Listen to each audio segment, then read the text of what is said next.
Parliament for St. Andrew South.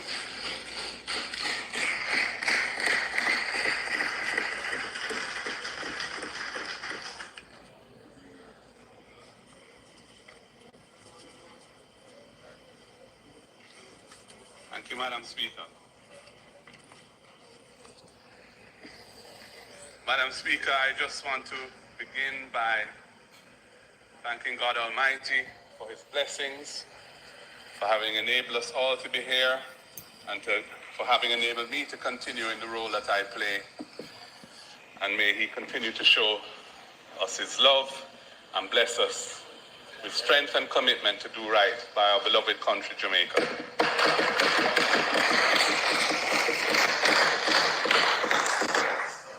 I want to also thank my dear wife, Sandra, who is here, for being here.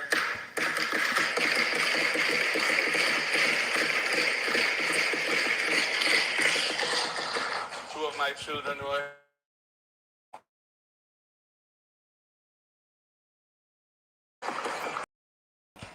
And I want to thank the former parliamentarians who've come today, especially, well, all of them. But a special word for Dr. Omar Davis. It is very wonderful to see you, sir. I want to acknowledge the members of the Diplomatic and Consular Corps who are here, and members of my constituency executive, my two councillors, Sarah Marsh and Louise Newland. We have some senators here as well who are parliamentarians. And of course, my colleagues on both sides of the House. It's a pleasure working with you at all times, good and bad. And I particularly want to thank those on this side who have continued to provide me with their full support and enable me to do the work that I do as effectively as I can.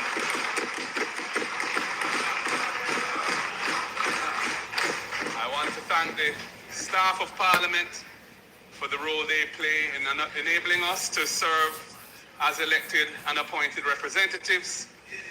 And I know that their situation is not always easy, but we appreciate very much the listening effort into the to enable us Parliament to do what today, we guys, do coming up, in this house setting it up, and in this setting chamber. it up. So I thank them again.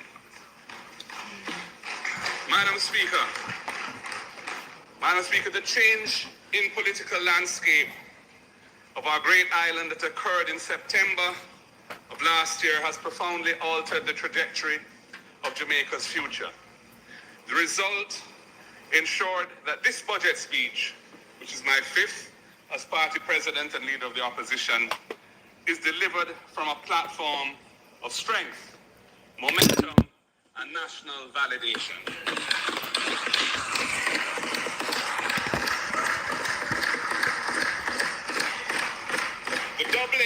The doubling of the People's National Party's seat count is living, breathing proof that our national movement is once again firmly on a path to assuming the responsibilities of government. The work put in since 2020 has borne bountiful fruit and reset deep roots in all corners of Jamaica. It is now surely a matter of when, not if.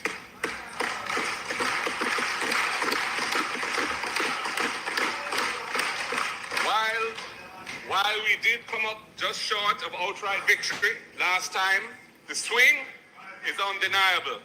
Over 100,000 more votes for the People's National Party than 5 years ago. The margins are shrinking and the writing is there on the wall for all to see. Yes.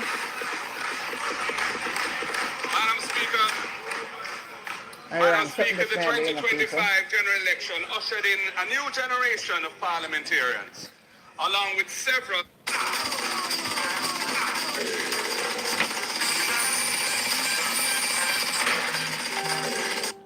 and empathize with their needs, their goals, and their dreams. Unlike so many of the debutants seen in this house after the 2020 COVID election, they are very much here to stay.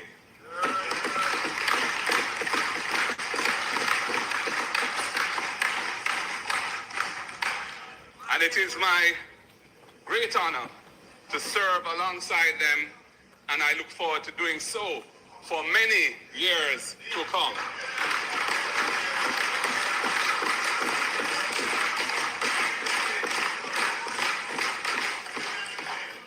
The combination... I'm setting it up, guys. I'm setting it up. Madam Speaker, the combination of these youthful, I'm going to use the laptop for a souls while and it with the start here experienced for and now. slightly more grey hands of the previous generation, including myself and my fellow long-term PNP stalwarts, has created a parliamentary team for the times that we are living in, ready to hold this government to maximum accountability and to guide the direction that this House flows in, even from these opposition benches. I want to make special mention of the late Dr. Linvale Bloomfield from Eastern Portland and the late Dr. Winston Green from Southeast St. Mary, both of whom passed away while serving in this House during a previous term. Dr. Bloomfield having been murdered and no one having been brought to justice for his murder to date. Yes. The by-elections Yes. that occurred after their untimely passings resulted in green victories. But in 2025, Isaac Buchanan and Chris Brown, in two famous victories, took back what was lost. Yes. We dedicate those victories to those Yeah. I two come in, guys. So fallen set it up servants better. Hold on. of So you can Jamaica. see it. Madam Speaker, the events that took place in September 2025 can be analyzed from two competing perspectives. On one side, the people of Jamaica heard our proposals for progressive governance of integrity that is accessible to all Jamaicans, and it resonated with them. The people heard our plans to build a society from the base upwards rather than from the top-down approach, and it resonated with them. The people appreciated our willingness to tackle their day-to-day problems and engineer solutions that will have a practical impact on their lives, rather than fixating on macroeconomic indicators that bear no reflection on their everyday existence. And this also resonated with them. Madam Speaker, we are the party of the people,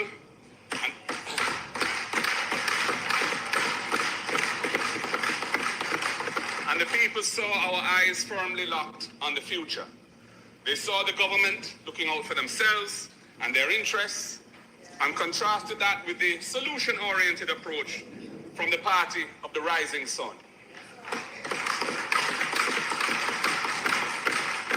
And while we came up just short, and only a few members on that side know the truth as to why, the writing, as I've said, is very much on the wall.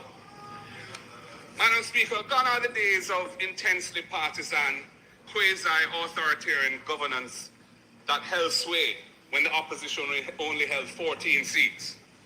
Gone are the days of arrogant sneers from the government benches when certain politically aligned media houses flood the airwaves with misinformation about disunity on this side. But they are now solid like a rock. Solid like a rock. Solid like a rock, Marky G.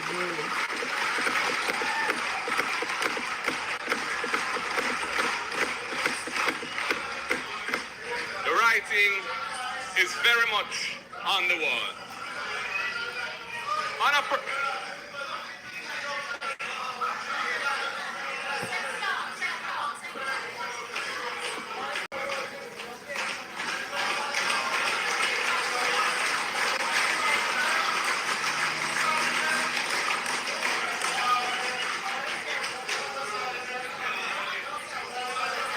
Glad you made it. On a personal note, Madam Speaker, the last 5 years have been some of the most invigorating and fulfilling of my 60 years on this earth. It has been a great honor to fight for the rights and defend the interests of each and every Jamaican from each and every background, including, as I've said, the additional 100,000 voters who came on board with us last September. We will not let you down.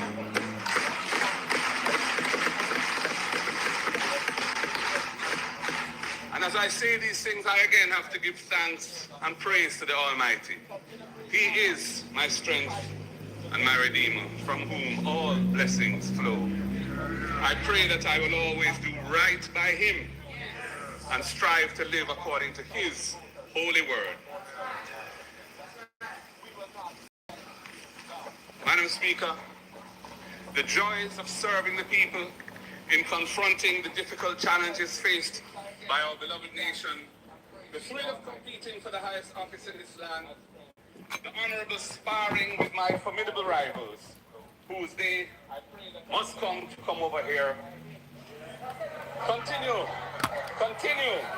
to blaze the fire inside me.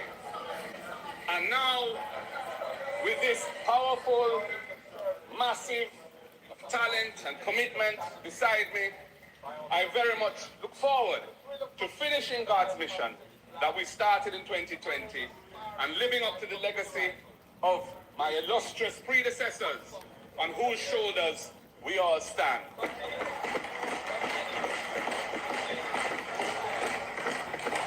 And we will do this by bringing a new era of innovative, strategic, caring, and honorable governance to this great nation.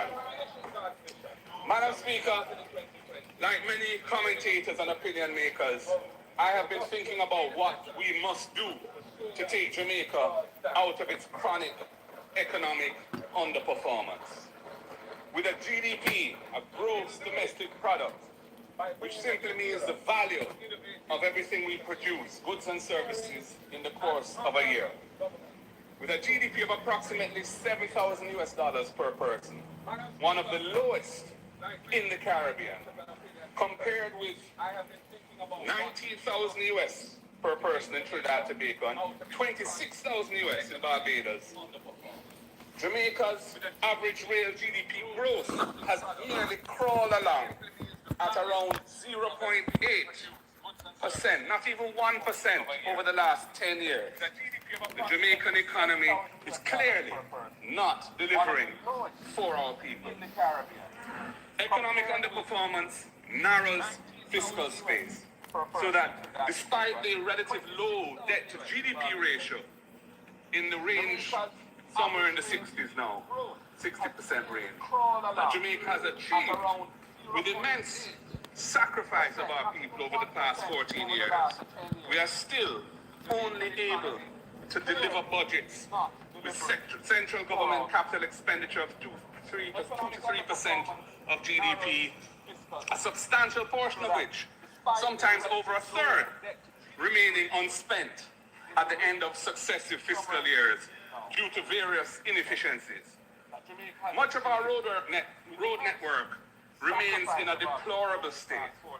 Let me say, waterworks and waterways are in urgent need of repair, and post-government capital expenditure of 2 to 3% of GDP, hold on. a substantial portion of which, sometimes over a third, remaining unspent at the end of successive fiscal years due to various inefficiencies. Much of our road network remains in a deplorable state. Gullies and other waterworks and waterways are in urgent need of repair, and coastal erosion, exacerbated by worsening climate conditions, outstrips modest attempts at mitigation. Madam Speaker, the education and training systems of the country are big contributors to our economic underperformance. The statistics are well known.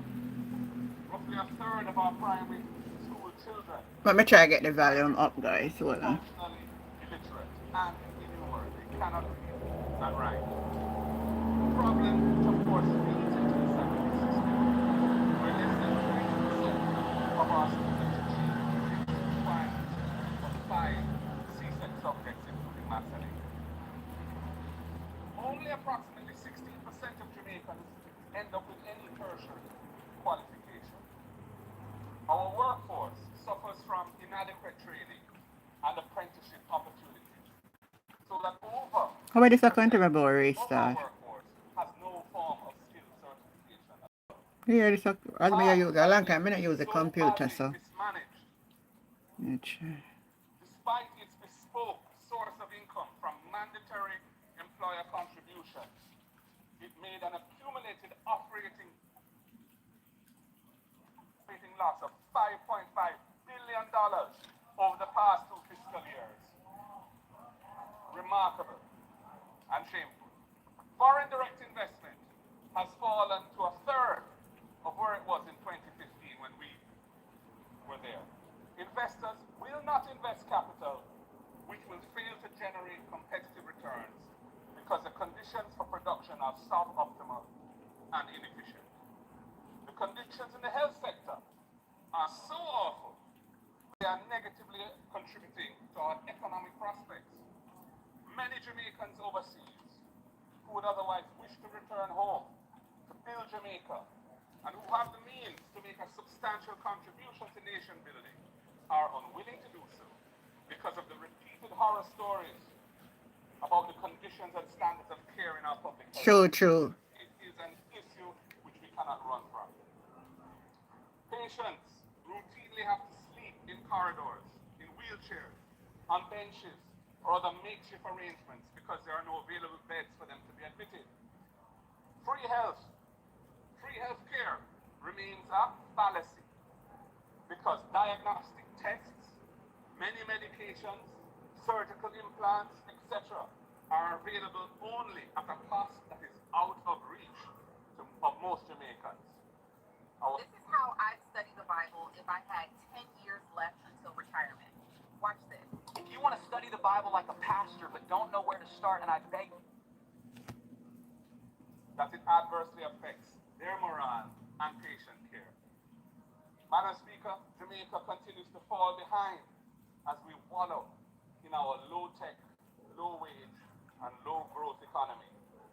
Two of the industries that employ most of our people, global services and tourism, global services being what many call BPO, are vulnerable to existential threats to their viability like artificial intelligence and climate and geopolitical shocks that periodically cause major downturns. We need a more balanced economy, Madam Speaker. Our economic underperformance contributes to the high levels of migration, one of the highest rates of brain drain, the migration of our trained professionals in the world, the hollowing out of the middle class in this country, many of whom live from paycheck to paycheck like the working poor, despite their tertiary degrees and other qualifications, and the high levels of school absenteeism, teenage pregnancy, gender-based violence, and other social ills. So, having solved the chronic debt problem that we inherited in 2012, and that we put in the heavy lifting to turn around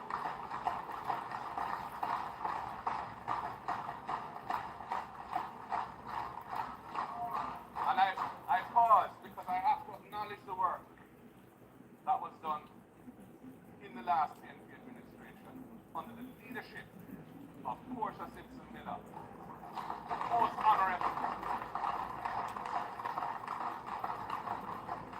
and Dr. Peter David Phillips as finance minister. Jamaica was heading off the cliff under the previous PNP government.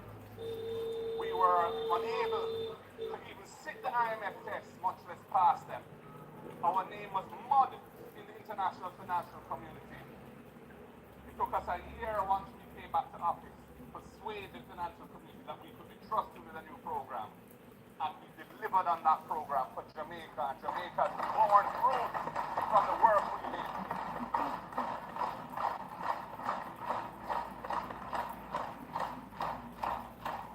But despite Jamaica having solved the public debt problem, and I say solved it in the sense that it's still high, but we know how to manage it, and we know what it takes to manage it, and we have been successfully managing it for 40 years consecutively.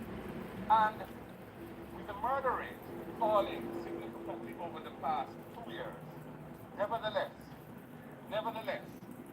Jamaica remains disappointed that there are no signs of a strategic plan to deliver a strong, rapidly growing economy that creates abundant, good opportunities for our people here at home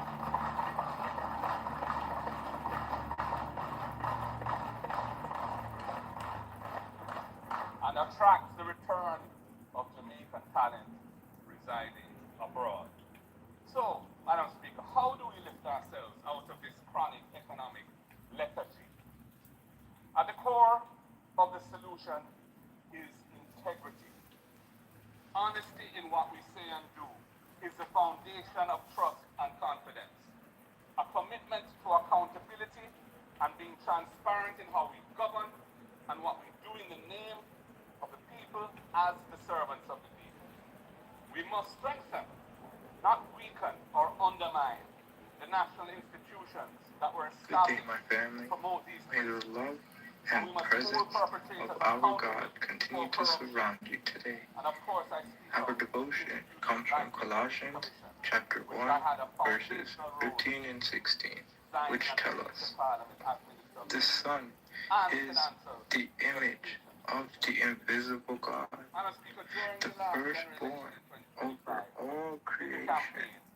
For in him all things were created, things in heaven and on earth, visible and invisible, whether thrones or powers or rulers or authorities. All things have been created through him and for him. Amen. You know, Jesus Christ is the Son of the living God, who was born on this earth as the perfected image of our Father in heaven. Matter of fact, he is the image of perfection itself. While we may not be able to physically see our Father in heaven, it is through Jesus that mankind can understand the righteous, holy, loving, and powerful nature of God. To understand who Christ is to understand who God is. And that same character of Christ, that same nature of Christ, lives inside each of us through the power of the Holy Spirit. We must give him reign over our hearts in order for us to be that image.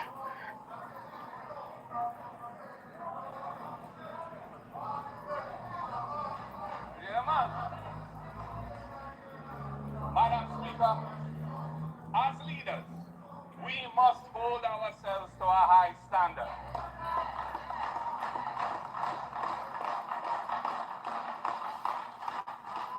And we should be quick to do the right thing by leaving the scene when transgressions come to light which are not compatible with clean and honest government in Jamaica today.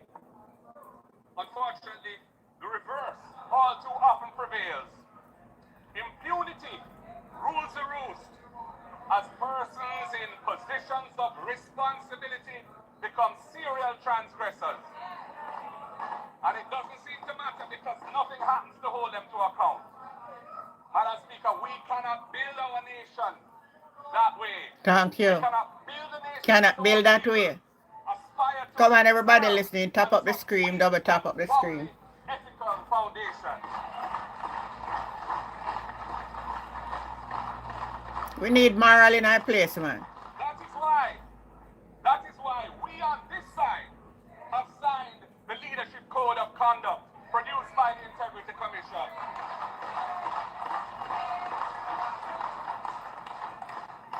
Committing ourselves to upholding principles of good governance and being accountable if we fail to do so. You should be further strengthened strengthening the anti-corruption arsenal by introducing the important tool of unexplained wealth orders to further reinforce the tools available to law enforcement now for recovering illegally obtained income and wealth. That was agreed upon by both sides in 2019, but you have cast it asunder. Why have you abandoned the procedures of impeachment of parliamentarians and other holders of high office that former GLP Prime Minister Bruce Golding tabled in this House in 2011, and I updated by tabling a private member's bill in 2021? Why are you not pursuing procedures for the recall of non-performing elected representatives to ensure that there are... You hear them on the other side of them mouth, because they call criminal them. And I hear them? What is acceptable in a free and democratic society based on the rule of law? Why?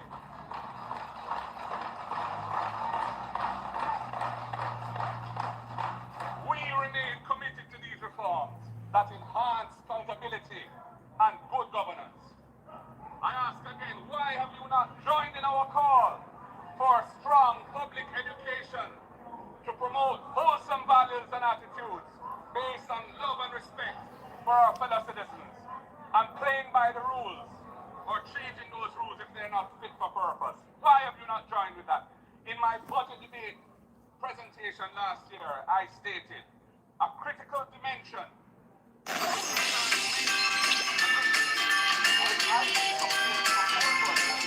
is what may be Trending in metal crafts. Alibaba.com, world-leading B2B e-commerce marketplace. Sadly, it was sacrificed on the altar of partisan politics. And I think former Prime Minister Bruce Golding has acknowledged his regret about that. I remain committed to pursuing a national effort for a non-political movement that embraces principles and practices for the spiritual, moral, and ethical upliftment of Jamaica. I am committed to that. Politicians should not seek to lead that movement. And experience has taught us that the approach of politicians leading it would likely mean it doesn't get off the ground. But it must be supported, it must be facilitated, and it must be championed by the government of the day. And you are failing to do so. As I said last year, Madam Speaker, our vision is that this movement will be led by spiritual and civic leaders who have the reputation, credibility, commitment, and desire to do so. Collectively, we must raise the bar as champions of change and restore the social fabric of this country. Yes. If we can do that, it will make it so much easier to overcome our challenges. And our vision is that this movement will be led by spiritual and civic leaders who have the reputation, credibility, commitment, and desire to do so. Collectively, we must raise the bar as champions of change and restore the social fabric of this country.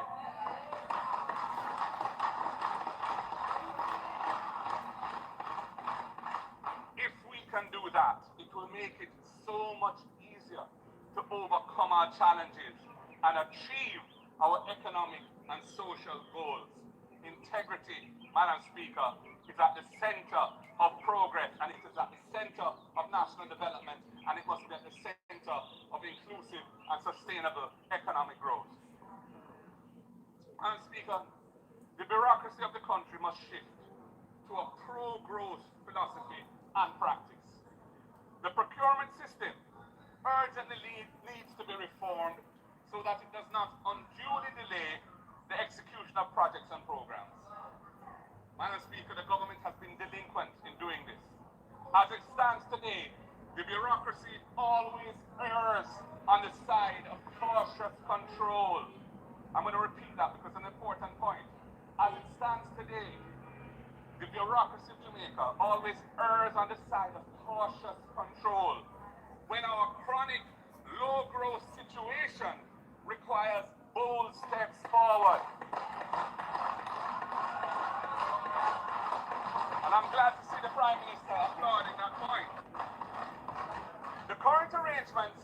big impediment to national development. Capital investment, especially in infrastructure, is a key input for strong economic performance. But year after year, as I've said, the capital budget is pared back because of a failure to execute capital expenditures on a timely basis. In the current fiscal year, 25-26, now ending, for example, the original budget was for $62.6 billion of capital expenditure, but that has been revised down in supplementary estimates to $55.4 billion. And in the prior fiscal year, 24-25, the original budget was for $80 billion of capital expenditure, and that ended up being $62 billion. In the fiscal policy paper, slower than anticipated project execution is given as the main cause of this underperformance. Slower than anticipated project execution. We are not sufficiently focused on tackling these inefficiencies.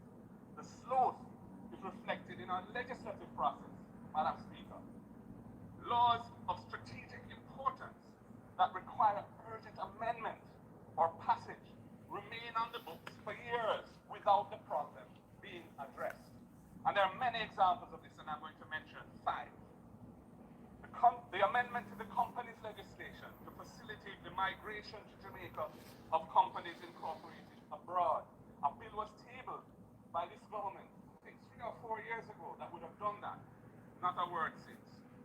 Secondly, the amendments to the 2022 firearms legislation to address the impact that it's having on the backlog in the criminal justice system. It needs to be fixed because it's causing big problems in the criminal justice system.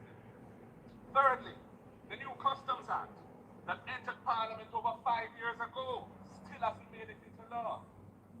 We're talking about the logistics, we're talking about trade, we're talking about the impetus for economic growth and development, and we can't get these critical laws passed in a timely fashion. Fourthly, the amendments to laws governing teenage promiscuity, which are throwing hundreds of adolescents before the courts each year, despite the 2018 reform recommendations of the Joint Select Committee, which I was on and some of you were on, which reviewed these laws. These should be fixed urgently. And fifthly, the legislation to establish the National Reconstruction and Resilience Authority, NARA. The vehicle announced last year to be here and for having enabled me to continue in the role that I play. Currently, a mere department within the Office of the Prime Minister, with no legislative framework, no statutory powers to enable it to pierce through the knotty bureaucracy and drive rapid transformation, reconstruction. Honestly, this legislative inefficiency negatively impacts our economy and our society.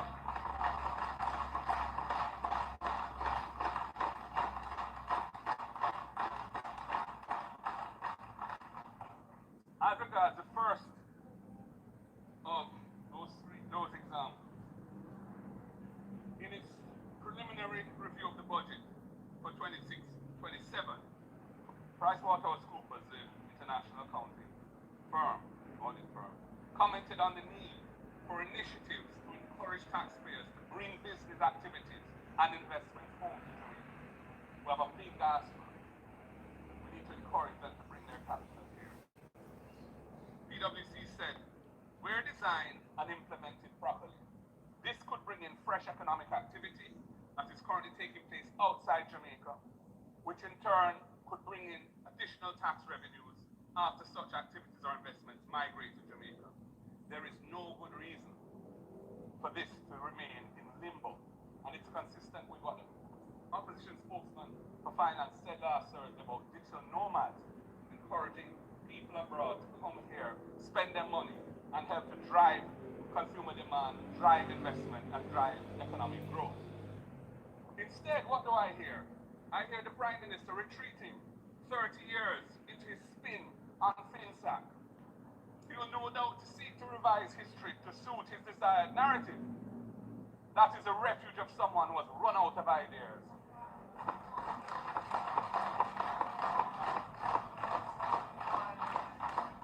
And Madam Speaker, he should have delivered the report that his government wasted over $150 million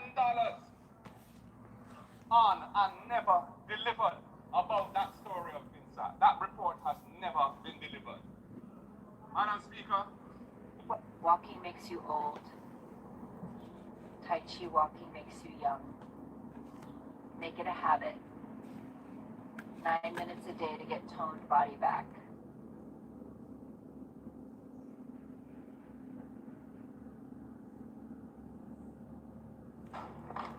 Madam Speaker, while the country's fiscal reforms have achieved debt stabilization, debt stabilization is not the same thing as economic optimization. As the government's track record shows, debt stabilization can coexist with economic stagnation. The government's February 2026 fiscal policy paper projects that the economy will suffer a severe contraction, negative growth. In their paper, they said 4.5% of GDP, and their finance minister saying it won't be as bad as that based on what the IOJ has said recently, but it's still going to be severely negative for the current fiscal year, resulting from the catastrophic impact and ongoing effects of Hurricane Melissa. Unlike the economic contraction brought by the COVID pandemic, the current downturn is caused by real damage to the productive capacity of the country, especially in Western Jamaica.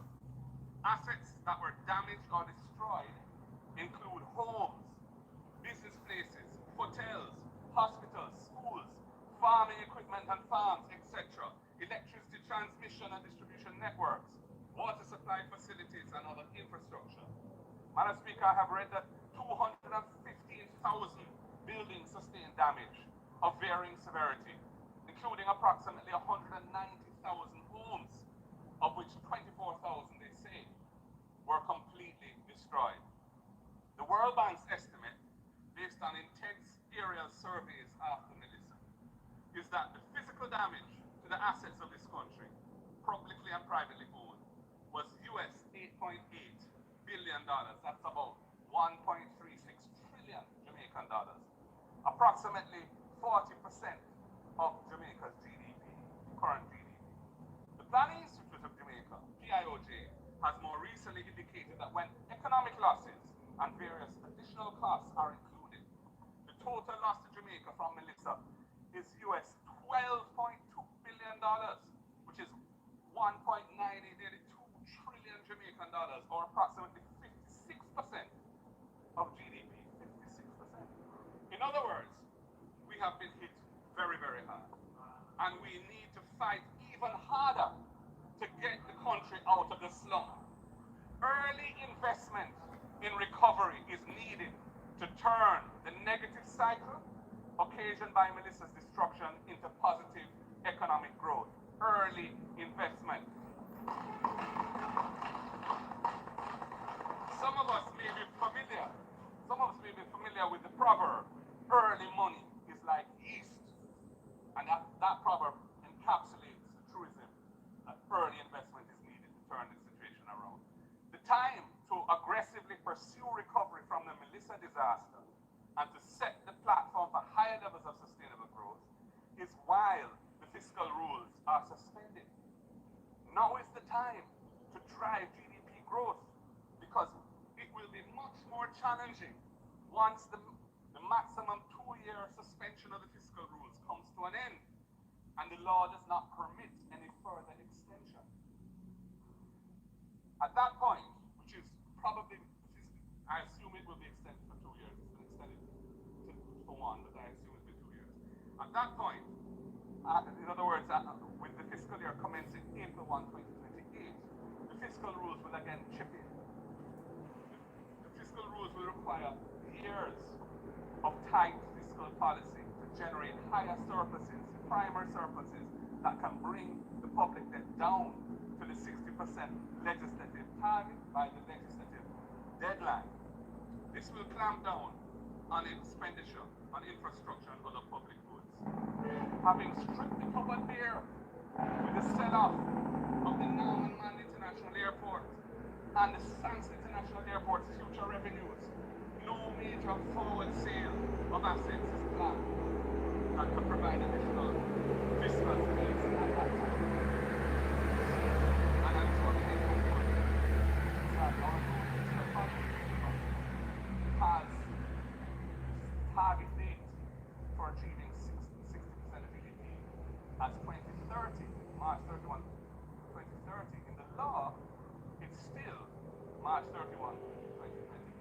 I assume the minister is going to bring legislation to fix that, but who knows? Madam Speaker, with the fiscal rules being temporarily suspended, now is the time to really focus on driving recovery and growth.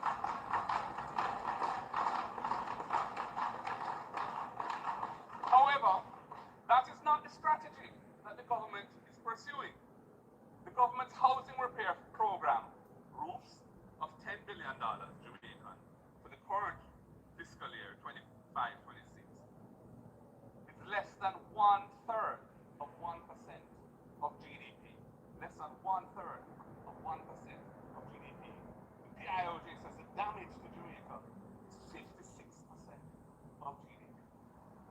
A $500,000 grant, Jamaican, to households rendered homeless by the storm. It is welcome, but it's also clearly inadequate to rebuild homes.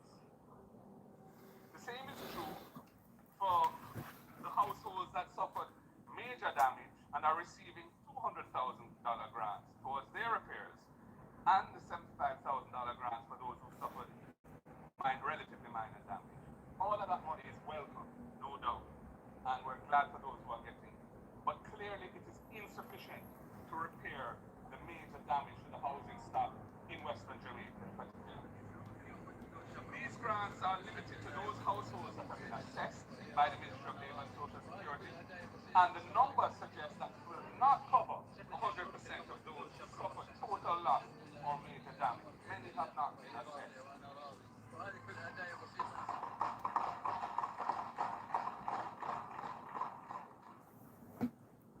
$5 billion out of the $10 billion has been allocated to those whose homes have to be totally rebuilt, which implies support for only 10,000 households of the 24,000 homes that we are told have been totally destroyed. I'll say it again. Half of the $10 billion is for those who suffered major damage or total loss. Sorry, half of it, $5 billion is for those who suffered total loss. That can only support 10,000 households being rebuilt. We are told that 24,000 households were totally destroyed. Clearly, not even half. Similarly, with $4 billion allocated to those needing major repairs and $1 billion allocated to those needing less extensive repairs, this implies support for only 33,333 households out of 166,000 households who are estimated to have suffered damage needing repairs across both of those two categories. Madam Speaker, the upshot is that there is a real need for much more extensive investment in restoring decent, habitable shelter to Jamaicans who suffered housing damage in the hurricane.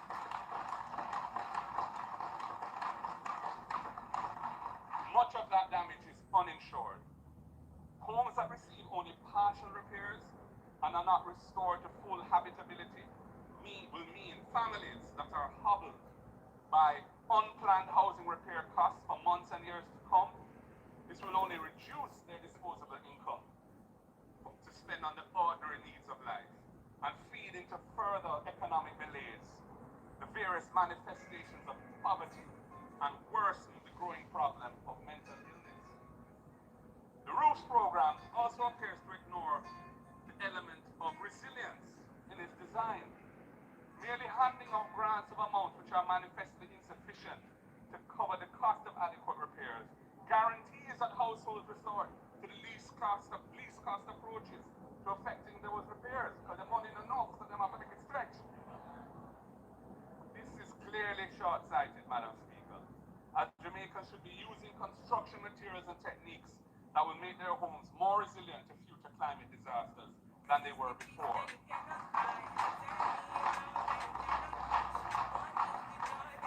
And I ask, where is the guidance and supervision to ensure that basic but effective techniques to ensure greater resilience are part of the idea? Public education techniques to how to use the roof properly and make it more resilient in a low budget way. I don't hear that. Where is the monitoring to ensure the use of bolts rather than nails and straps and other relatively low-cost construction inputs to provide greater resilience to hurricane winds and rain? I don't see it. That was 25-26. Madam Speaker, what are we to expect from the budget for the coming 26-27 fiscal year? Well, despite the massive hit to our economy and the growing despair and anger that many thousands of Jamaicans feel who really need help, the budget for the coming year allocates a contingency of $30 billion to Jamaica for capital expenditure on recovery from Hurricane Melissa. 30 billion Jamaican dollars. That is less than 1% of GDP. Country suffered 56% of GDP loss, including 40% of physical asset loss, and the allocation for capital expenditure for Hurricane Melissa recovery in the coming fiscal year is less than 1% of GDP. The budget also brings a tax package of $18 billion at a time when the economy is reeling from Melissa and the war in the Middle East is threatening to drive up the cost of living. This is not a budget to drive economic recovery. And, Madam Speaker, when you look at the fiscal policy papers the government tabled in February last month, it projects negative real GDP growth of 0.5% negative of GDP for the coming fiscal year, 2026-27. And this is not surprising, as the tax package will reduce disposable incomes and further constrain consumer demand. And I have a bit more to say on some of those measures shortly. This aspect of the budget will therefore be pro-cyclical in its effect. What does that mean? It will suppress consumer demand and reinforce the downward spiral of the economy rather than pushing against the downward spiral to turn it into a virtuous circle.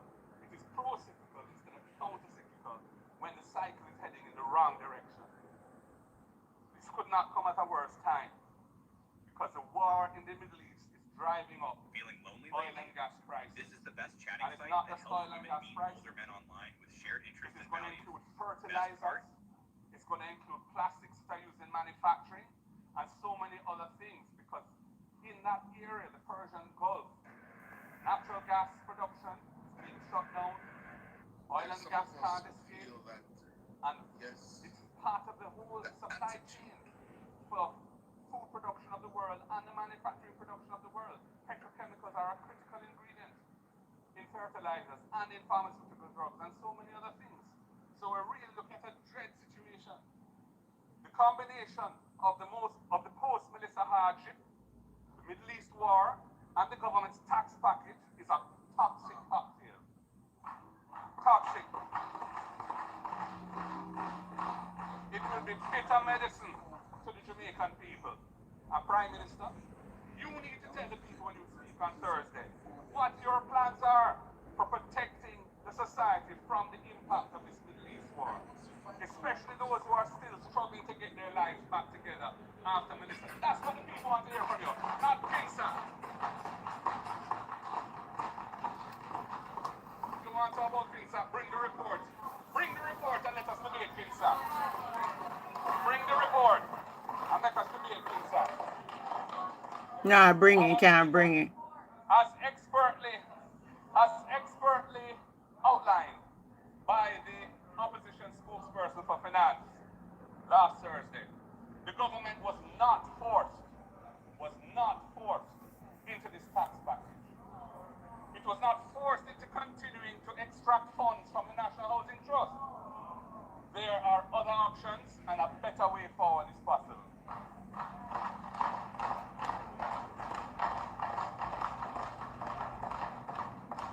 Our finance spokesperson has drilled down and shown in detail that by focusing on the needs of the post-Melissa economy rather than unimaginative bookkeeping solutions, the government could have avoided imposing $29.4 billion in new revenue measures, $18.1 billion of new taxes, and $11.4 billion of NHT extraction on the Jamaican people for the coming fiscal year. As he has shown, there is a better way.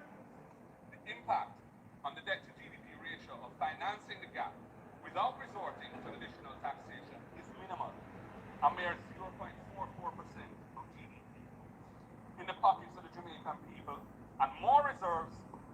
National Housing Trust to help reverse the negative GDP growth that Jamaica is now suffering and drive recovery at a faster rate. We have a better plan. A better plan.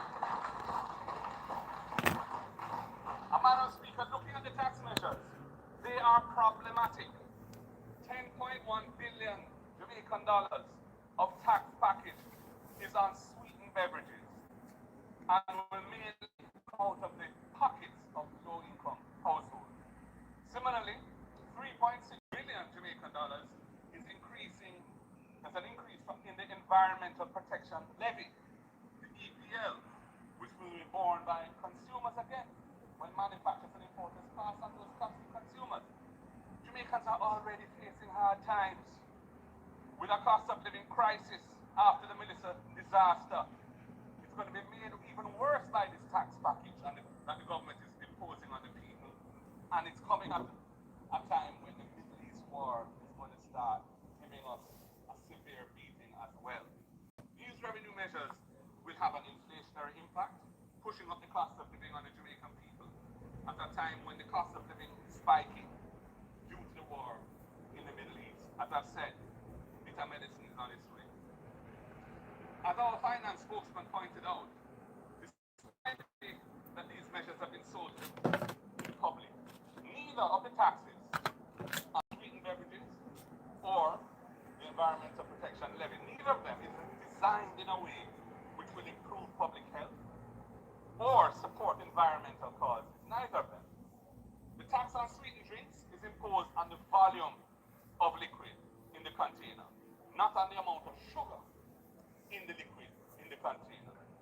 And therefore, it provides no incentive for beverage manufacturers to reduce sugar content. Furthermore, the mere fact that the government intends to collect this tax, which is how it's funding the budget, shows that it intends for the beverages to be purchased anyway, so as to generate the tax. And they're not seeking to reduce consumption. And I want to just show you.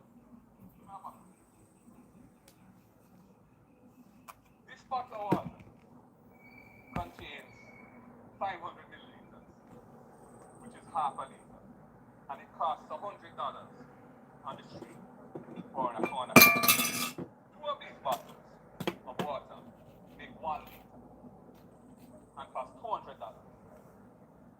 A liter of gas at the pump is $185. Water costs more than gas in Jamaica.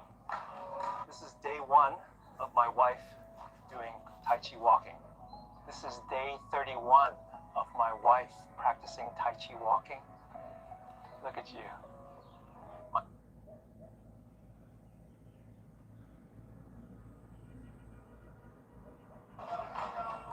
$200 for 2 bottles, making 1 liter, $185 per liter at the pump.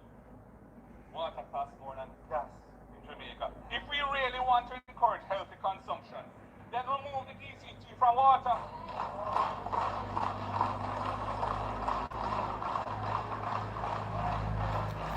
Good idea, good idea. So true, Mark. Healthy alternatives so that the people can afford to buy them. The Environmental Protection Levy, the EPL, has nothing to do with environmental protection. Despite its name, the money goes straight into the consolidated fund as general revenue. It's not earmarked for any environmental cause whatsoever. It's just like any other tax, and it's used to fund expenditures generally, not to fund environmental expenditures in particular. Furthermore, the announced change to the EPL will favor importers and make local manufacturers less competitive, and that is a very bad thing. We need to encourage local manufacturing and value added here, not importing value added from abroad. We need to drive growth and create wealth in the country. As it stands now, the EPL is applied to 100% of the CIF value of imports, but is applied to 75% of the sale price of locally manufactured goods. This differential, 100% on the import, CIF value, 75% on the sale price of locally manufactured goods, that differential recognizes different positions positions that are occupied by importers and manufacturers in the local supply chain.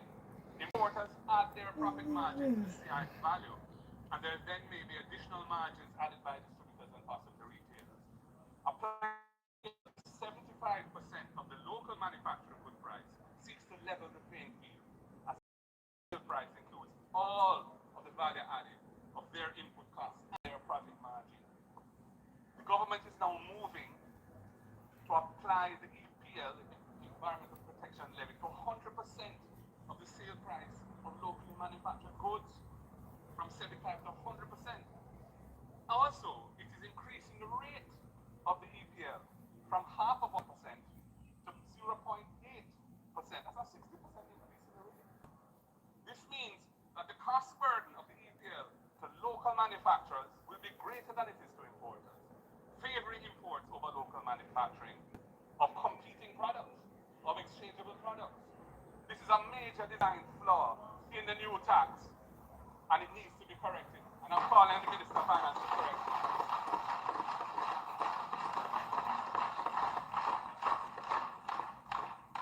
Madam Speaker, in the Minister's Revenue Measures Ministry Paper number 17, the Minister of Finance said that the government is putting GCT on digital services and intangibles purchased from overseas providers by consumers in Jamaica. It says that this is projected to raise 300 million Jamaican dollars in the last quarter of the coming fiscal year, that's between January and March 2027, and $4.2 billion in the following fiscal year 27-28. But in her budget speech last Tuesday, the minister spread confusion and muddied the waters by seeking to justify this new tax as protecting local retailers. How can imposing GCT on digital services help local retailers? It is policy incoherence. And in 2024, their government already provided an incentive for imported goods that are purchased online. They doubled the customs duty threshold from $50 US to $100 US. So they're moving in two competing directions. But the truth of the matter is that if it's a digital services tax on intangibles, it really has no impact on retailers. Madam Speaker, I want to say a little bit about the draining of the National Housing Trust. This year, we celebrate the 50th anniversary of the establishment of the National Housing Trust.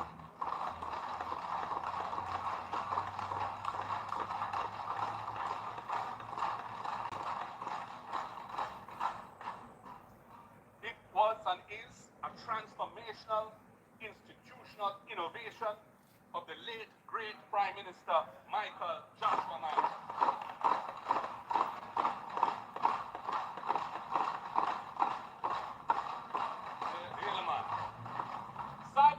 Sadly, the budget for the coming fiscal year 26-27 again includes non-tax revenue of 11.4 billion Jamaican dollars in the form of a transfer of resources out of the National Housing Trust to the government's coffers to pay its housing needs. We must recall that this was originally introduced in 2013 as a temporary 4-year measure ending in 2017. It was written into the law as a 4-year measure. It was necessary at that time because we were at the height of Jamaica's debt crisis, when Jamaica was required to achieve primary surplus target of 7.5% of GDP each year to turn the economy onto a path of debt sustainability. Remember at that time the debt was not at 140%, not 60% where it is now. And that was necessary. And it achieved that, and I must tell you, I was in cabinet at the time. We were all very concerned about it. An international accounting firm, independent firm, confirmed to us in writing at the time that the removal of the 11.4 billion per year for 4 years would not undermine operating performance of the National Housing Trust because of the surplus it had and the pace at which it was rolling out investment. That is the only base upon which we were prepared to move. 4 years and 4 years only. And it achieved the objective, and Jamaica was able to discontinue the borrowing relationship with the IMF in 2017 at the end of our program. Despite Despite those circumstances, the then opposition vehemently criticized it at the time. Vehemently. They even likened it to bank robbery. And the leader of that party, Andrew Holness, who is now the Prime Minister, said he would never let that happen. He said he would ring-fence the National Housing Trust to prevent its resources from being taken by the government. And he committed to reversing it should he become Prime Minister. Well, he became Prime Minister in 2016, and they have proceeded to amend the law twice to extend it by a further 8 years. And in the throne speech last month, they said they were taking for 5 more years again. Oh my God, his words were utterly false. Utterly false.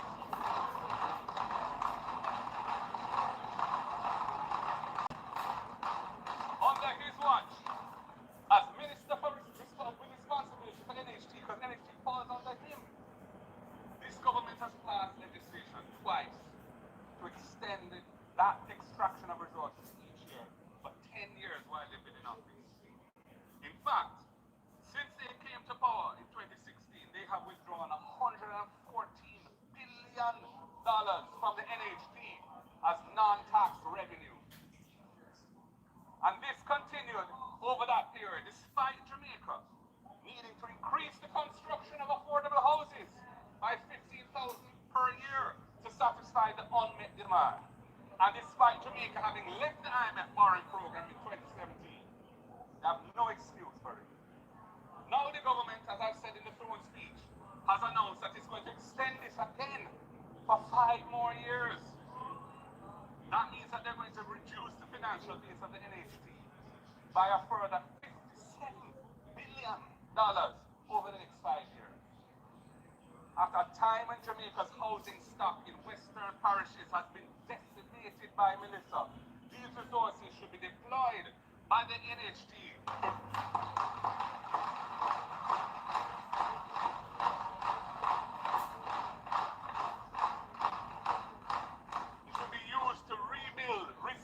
Homes for the many thousands of households who have suffered varying degrees of damage to the houses. Many of them are NHT subscribers. This is not the time to be drawing the money out of NHT to balance the government's fiscal accounts. With a mere $30 billion, less than 1% of GDP allocated in the budget towards fiscal recovery expenditure. NHT is empowered and mandated to play a much greater part in restoring resilient shelter in Western Jamaica.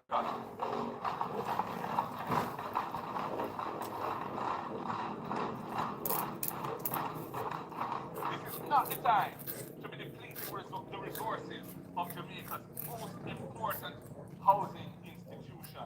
Bad policy, Prime Minister. Bad policy. Andrew, shake your head. Madam Speaker, in the context of the need to drive recovery, I am concerned that the allocation of $100 billion Jamaican for central government capital expenditure in the coming fiscal year is likely to be unspent, a good portion of it, given the chronic stricture of the procurement rules and other bottlenecks that are impeding the effective execution of capital projects year after year after year. I was looking at the even more effective channel of capital resources to municipal corporations and agencies that operate at the community level, such as the SDC, RADA, Solid Waste and Water Commission, in executing relatively small but urgently needed tasks in the aftermath of Hurricane Melissa.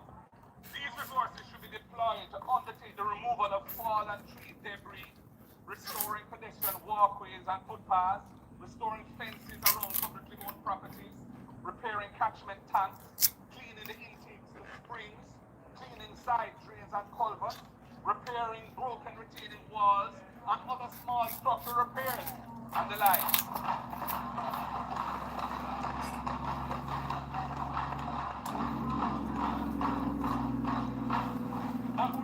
That would repair the environment in which we live, and I mean the living conditions around us.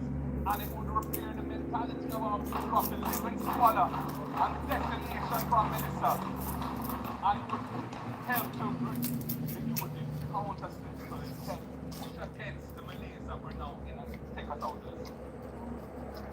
Madam Speaker, in the quest for greater fiscal space to fund investments to drive national development, there is also another revenue strategy which urgently needs to be pursued. The design of a tax system determines its performance more than the rates of tax themselves. Where systems are fragmented, revenue leaks and is not collected. Where systems are integrated and digitally verified, compliance becomes automatic. PricewaterhouseCoopers, in their preliminary review of the budget, highlighted the importance of increasing tax compliance.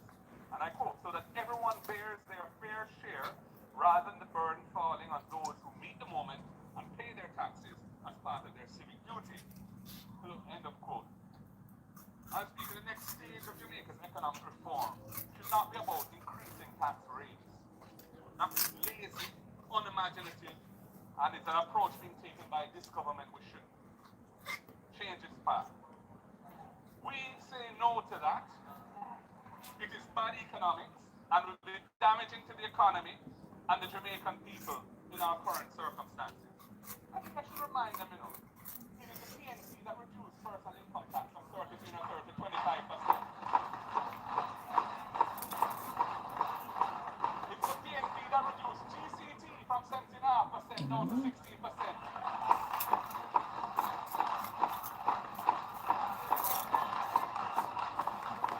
So much down that line about PRI tax. We don't believe in high taxes, but there are times when taxes are necessary, and it was necessary after Bruce Schooling and Andrew Hollis drove the economy into a precipice of extinction.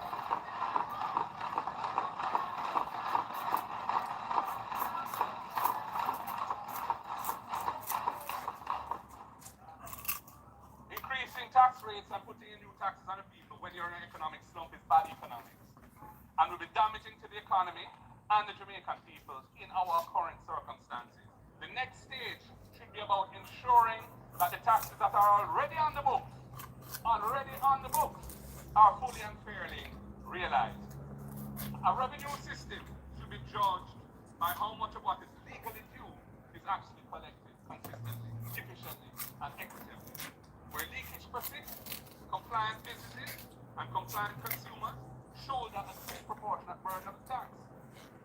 Where there's leakage, where enforcement is episodic, occasional, arbitrary, fairness erodes.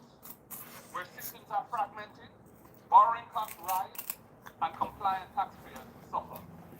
In my March 2024 budget presentation, I said this to the current Minister of Finance's predecessor. Minister, I said, the current 15th March deadline is pretty rough on everyone who has to file their taxes. Getting the past year's accounts audited and then preparing the tax returns all by the 15th March is really too much of a crunch. An April deadline could ease the pressure significantly. It's time for change. I continue. Other countries have later deadlines, which helps with their budgeting and financial planning. So why not take a leaf out of their book? It would give taxpayers who file more time to get their taxes right and would improve the accuracy of tax filing. It also improves compliance by allowing a more reasonable deadline. It would be a step towards a stronger, more stable economy. End of quote. I'm encouraged to make some further recommendations today because in February, a month ago, we passed legislation partially implementing that recommendation. Partially.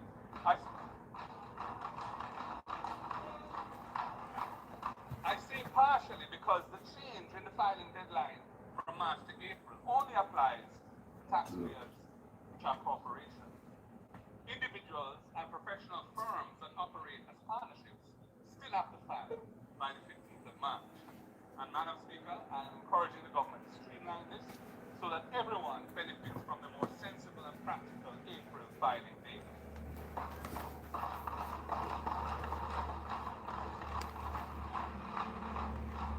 Madam Speaker, He not take no advice, and not the way say nah, him not listen nothing. Of 2025, a year ago, which collected It's stubborn. $6.5 billion Jamaican dollars in outstanding taxes, illustrates the benefit of providing taxpayers with a tax mechanism for coming forward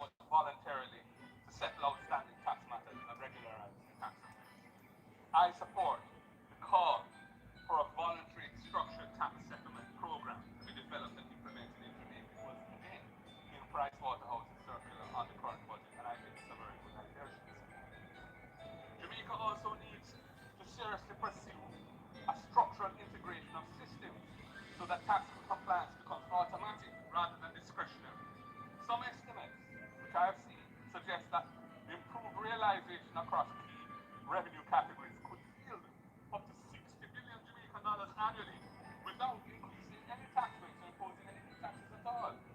Our finance spokesperson provided a telling example on Thursday last of how $8.6 billion of this can be achieved in the coming fiscal year. And,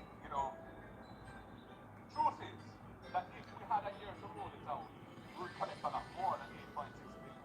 And he conservatively put 8.6 billion because he recognizes that it will take some months of concerted effort, serious management of the system, backed by serious political will to make it happen. But it could be done. GCT, General Consumption Tax, is Jamaica's largest indirect tax, and it is projected to generate 330 billion Jamaican dollars in the upcoming fiscal year. And the related tax, the Special Consumption Tax, SCT, is projected to generate another $113 billion. The system requires businesses to collect these indirect taxes at the point of sale, hold it in their cash flow temporarily for a period, and then remit it later. That time lag creates opportunity for underreporting, inflated input credits, nil returns despite commercial activity, and fraudulent refund claims. Enforcement relies heavily on audits after the fact, and these are costly, unnecessarily selective, and unevenly applied. Many countries have addressed this, not by raising rates, but by redesigning the tax architecture. Electronic invoicing systems are now standard across much of Latin America and parts of Europe and Asia, requiring invoices to be digitally validated in near real time. Every transaction is time-stamped. Every input credit must match a verified client invoice. Returns are auto-populated from validated data. That shift is transformative. It moves the system from post-event enforcement to transaction-level verification. The documented increase in revenue collection from implementing these systems actually range from Teach him, Marky G. Teach him there. depending on the level of previous compliance. For Jamaica, even a conservative projection of 2% improvement in effective GCT and SCT realization would yield $8.6 billion annually as our finances in the first year. And of course, we'll pick up more as we ramp compliance and really get everybody to adopt the system.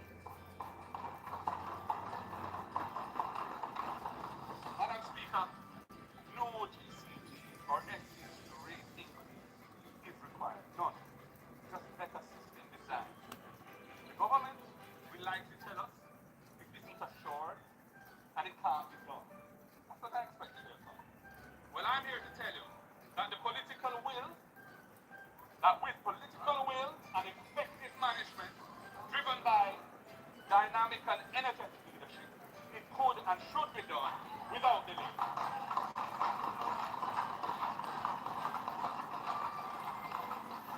I will now share some other examples of how to optimize revenue over the next few years without increasing taxes, as we seek to finance strong recovery from Melissa and build back better. And I do so in a spirit of goodwill to all Jamaicans on both sides of the aisle. I'm not hiding it. I'm sharing it for the good of the country. I move to income tax, which is the largest tax type, projected to yield $342 billion in the upcoming fiscal year. In this case, leakage flows from artificial loss positions, profit declarations that bear little resemblance to import volumes or sector margins, geek withholding adherence, and payroll inconsistency. These are sources of leakage in the income tax system. The fundamental issue is structural. Tax filings are treated as isolated solutions rather than nodes in an integrated economic data network.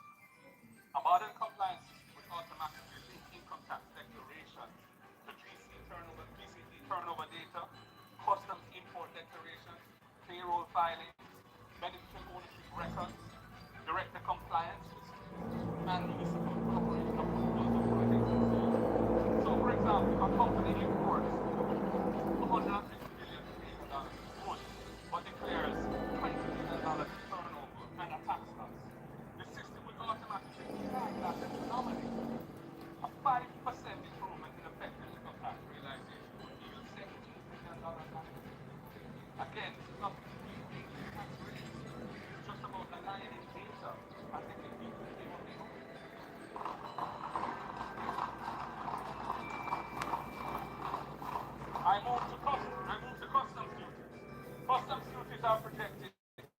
earn 78 billion Jamaican dollars in the upcoming fiscal year. And while this is a significant revenue source, the importance of international trade taxes extends beyond the port. When imports are undervalued and or misclassified, GCT on imports is understated. Profit margins are distorted. Income tax collections decline. SIFTA comparisons become unreliable. Digital valuation tools and automated inland reconciliation can address this source of revenue. Import data should inform expected turnover bands and profitability benchmarks automatically. Outliers should be visible in real time. A 10% reduction of customs leakage, a 10% reduction of customs leakage would yield $8 million annually and would also reinforce inland compliance. I move to municipal corporation approvals. Municipal building approvals represent hundreds of billions of dollars in economic activity each year. Municipal building approvals of hundreds of billions of dollars in economic activity each year. Yet they are disconnected from tax reporting.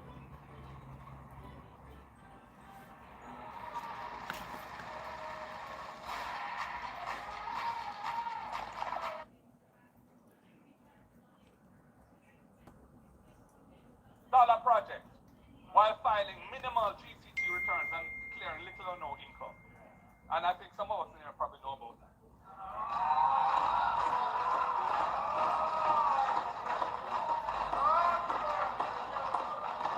G to them market G. Inhale and exhale that. Show me can, me no can no flow. If you want to pick up a few business.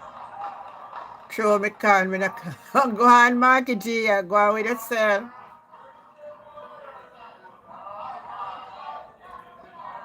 Madam Speaker, connectivity is needed. Once a building permit is issued, the approved value of the project should be logged in the tax system. And returns should be auto-populated through a project disclosure section. Expected material purchases, contractor invoices, payroll should be benchmarked. It is estimated that correcting 5% of underreporting in these activities would yield $3 billion annually. We're leaving a lot of money on the table. Some are benefiting. It is the few, the many are suffering, and it needs to be fixed.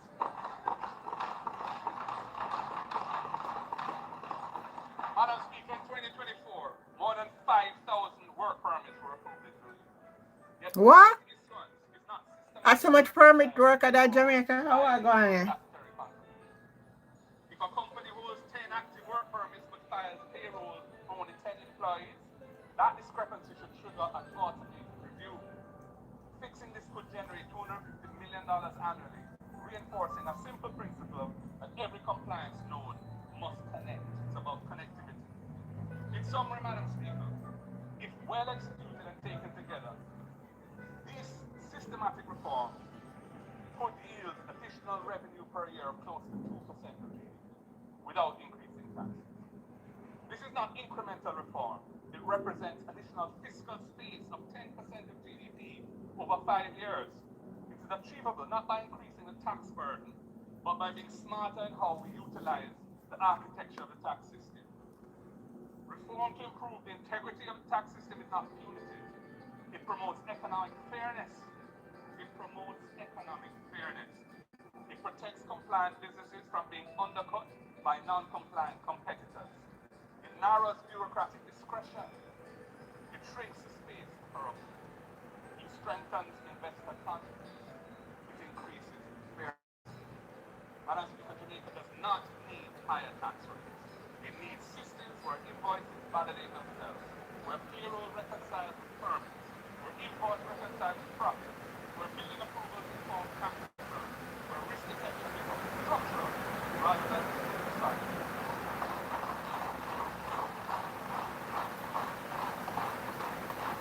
So, Madam Speaker, we think that revenue integrity should be a priority on the fiscal agenda rather than burden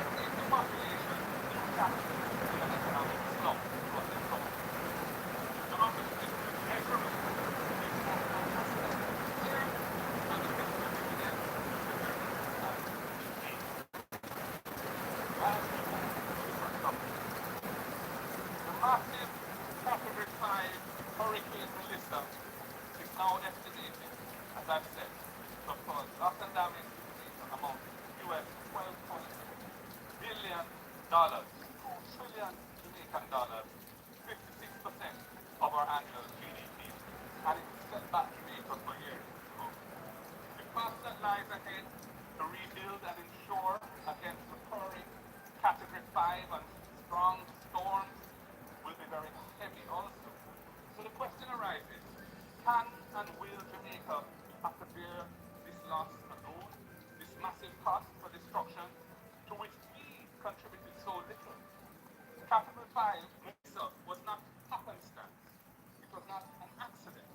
It was a result of decades of certain countries in the world and global communities stubbornly resisting scientific consensus that their carbon-releasing activities were leading to catastrophic changes in global climate.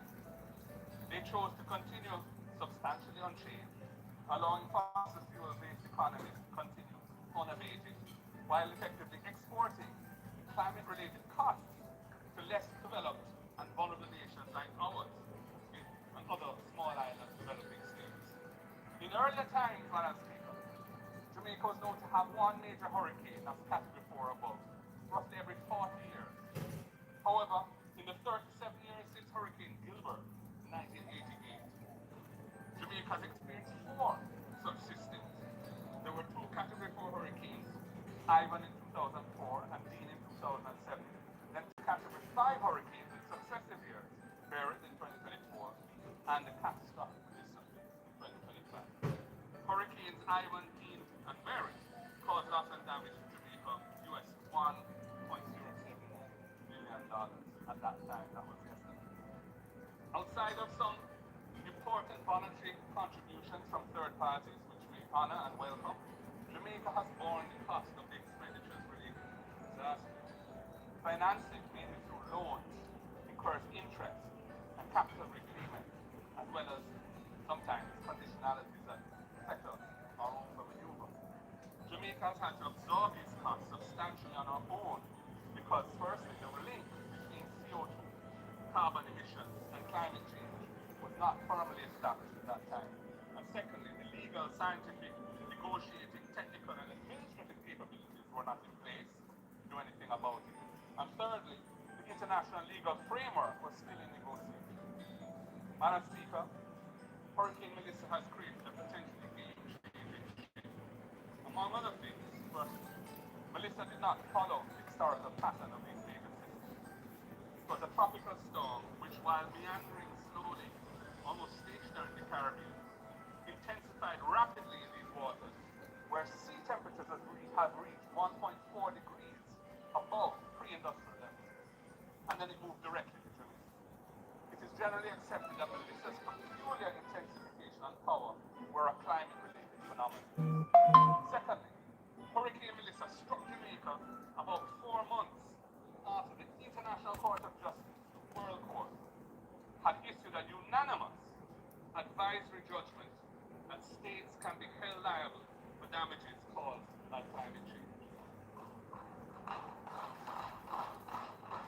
Now, Jamaica has been a minimal emitter of greenhouse gases that have caused global warming. Yet we are bearing the pain from the irresponsible and selfish actions of others. This is fundamentally unjust and unprincipled.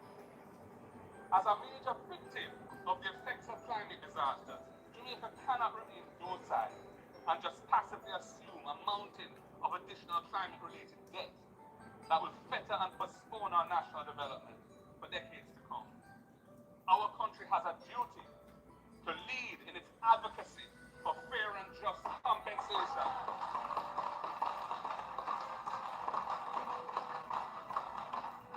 Fair and just compensation from those states who have put us and others like us in this position of extreme vulnerability. In our interest, in our own interest, and out of a duty to other vulnerable countries like ours, which continue to bear the loss and damage from climate change and will continue to bear, should now assemble a team of the most experienced legal experts and prepare a legal brief on the possibility of recovery compensation for the loss and damage inflicted on us by Melissa. ICJ, the International Court of Justice, opened the door last year, and we must push that door further open. Madam Speaker, the legal brief should consider the prospects of a case being taken to the International Court of Justice, relying on the responsibility of certain countries for the global temperature increases that resulted in the damage wrought by Hurricane Melissa. A decision of the International Court on this issue would be binding on the states found liable for the overheating that triggered Hurricane Melissa. That decision, which would be of considerable economic value for Jamaica, may possibly be obtained pursuant to the contentious jurisdiction of the International Court. It is not beyond imagination that this could be done, and we owe a duty to other countries and ourselves to see if it's possible. Alternatively, but in the same solutions-oriented spirit, the government of Jamaica should assume a leadership position to encourage the United Nations General Assembly to seek the International Court's opinion on the levels of compensation that major contributors to global overheating may be called upon to pay for loss and damage caused to individual countries by changing weather patterns. In the matter of loss and damage caused by the climatic effects of global warming, surely the law and equity are on the side of small developing states that have not contributed in any significant way to this phenomenon. It is the states which are responsible for major fossil fuel emissions who are causing the loss and damage from monster hurricanes like Melissa. As these major states have caused the damage, then it is fitting that they should make preparations for it. This is in keeping with general principles of state responsibility in international law, as well as rules implicit in various treaties on climate change and that are in force today. I commend this to the government and ask them to explore it. We cannot just sit back and have a 56% hit to our economy for something that we didn't cause and that was clearly climate related, and just we'll just borrow the money and move on. We're not moving on. We're going to have to get back, and then we owe a duty to the countries of the world that are in a position like ours, and to ourselves, because it could happen again, to push the needle. Jurisprudence is not fixed in time. It can evolve, and the door was opened last year. Madam Speaker, while on the topic of international relations, I noticed the Prime Minister's exhortation to fellow CARICOM leaders to adopt a foreign policy of, in quotes, principled realism. I wondered uneasily to myself what that potentially self-contradictory concept means to him. And it wasn't long before its first manifestation emerged, when the Jamaican government unilaterally terminated the 50-year Cuban medical assistance program.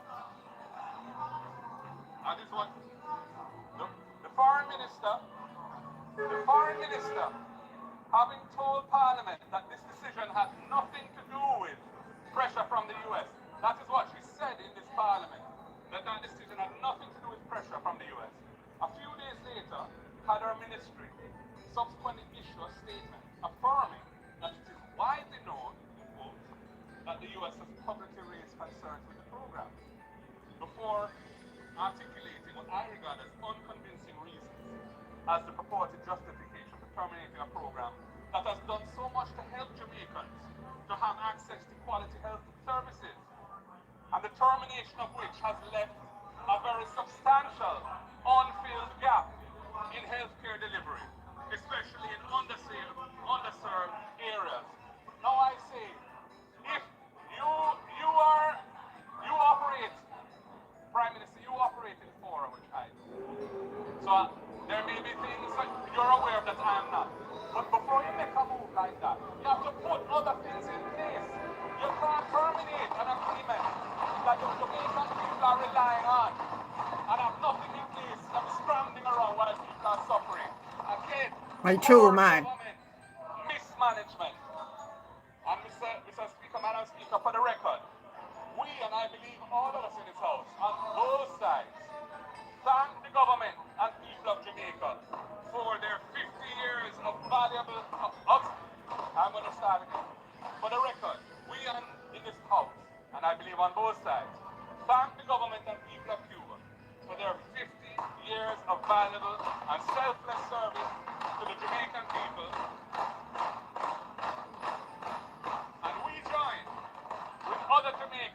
regard this so-called principled realism as an act really of a response to external pressure in a way that has been at the expense of the Jamaican people.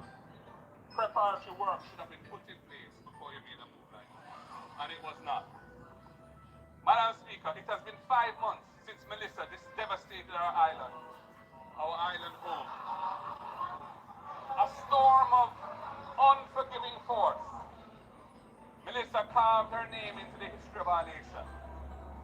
While the most impacting parts of the island were from Manchester heading west through St. Elizabeth and Westmoreland on the south coast, and from St. Anne heading west through Trelawney and St. James and Hanover on the north coast, other sections across central and eastern Jamaica also suffered serious damage, and that's often overlooked.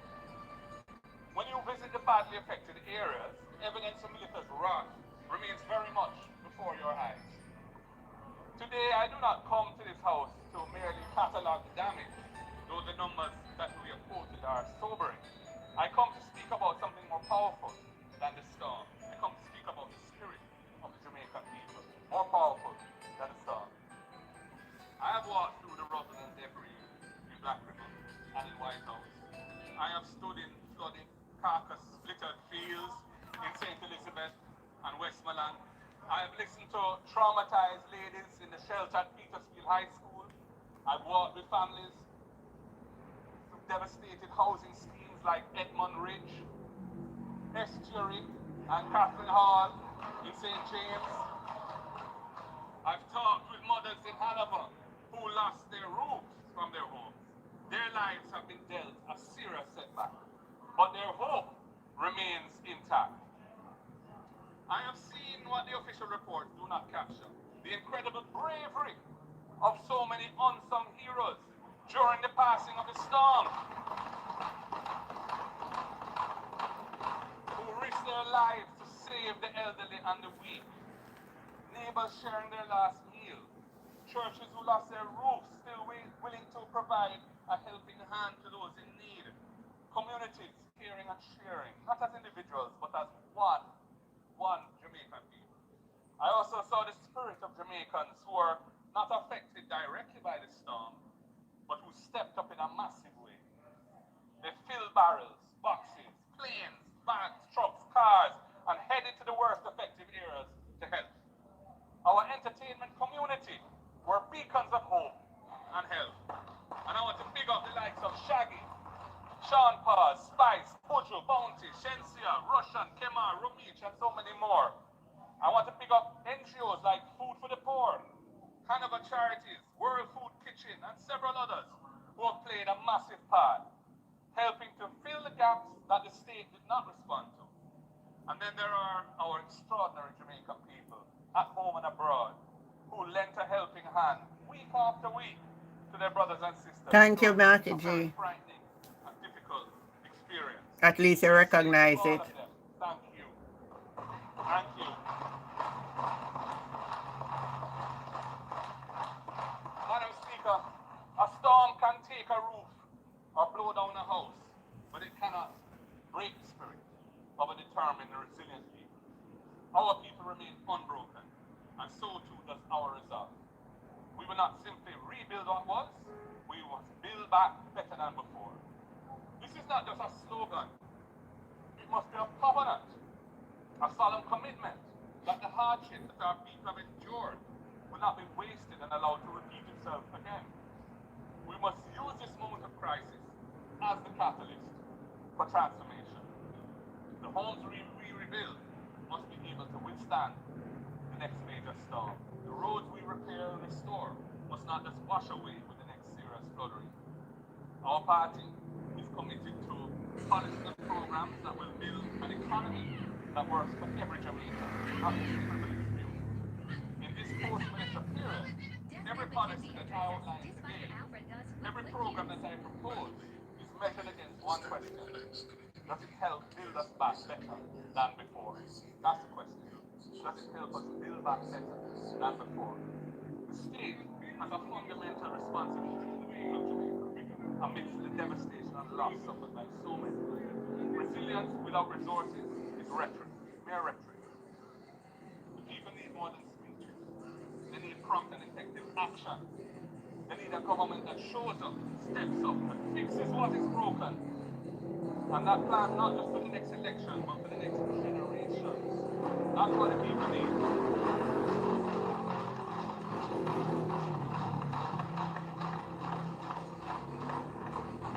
So how do we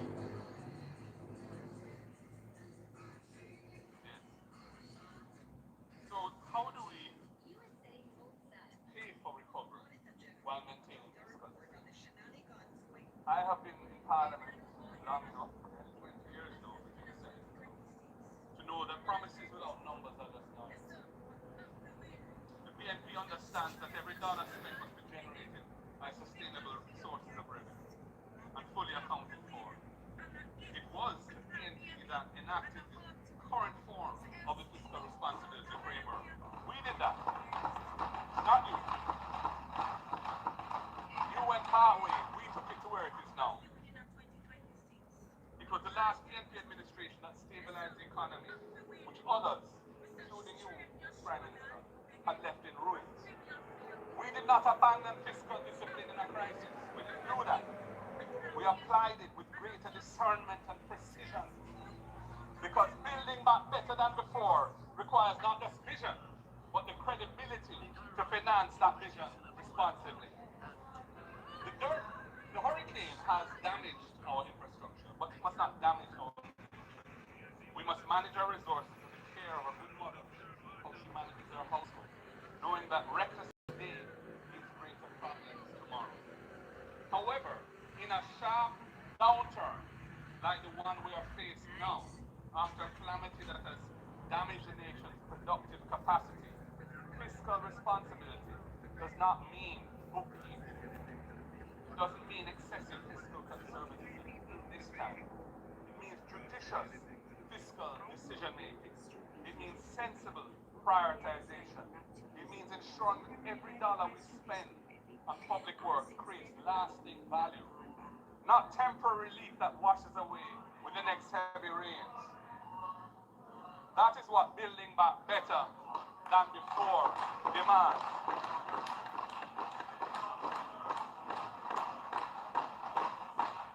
When I look at the estimates of expenditure that were tabled in February, I have to ask, where is the vision for recovery and reconstruction? Where is the strategy to guarantee that the houses we rebuild will stand for generations? We are offering not just criticism, but a credible alternative. Resilience built in, not added on. And this must be done while protecting the fiscal gains that Jamaicans have sacrificed so much to achieve. They're not your successes or our successes. They are the people of Jamaica's successes. Those are the ones that have delivered to where we are now. And so I'm going to just go through some of our ideas around how we should proceed. Madam Speaker, there is no development without energy. Energy. Jamaica's economic development is being retarded by the high cost of energy. Jamaicans pay some of the highest electricity prices in our region. This is not a fact that we must accept. This is a problem that we must solve. There will be no affordable energy without competent, bold leadership. To power our recovery and a more productive and competitive economy, we must build back better than before. The current license with the Jamaica Public Service Company expires in 2027, just around the corner. The next license must be negotiated with one overriding objective: to reduce the cost of electricity for Jamaican households and businesses. That is central to being able to build back better than before. The transition to renewable energy has to be accelerated. Jamaica is blessed with ample sources of solar, wind, and other renewable energy. They are cleaner, they are cheaper.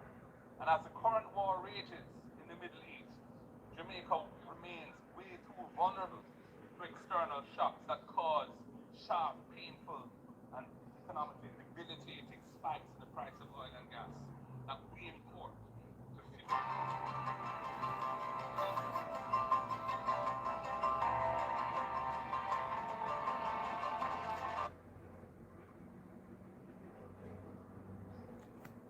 was also passed the Electricity Act in 2015 to modernize the framework. Aspects of it have not been rolled out or no, certain codes have not been developed and so on.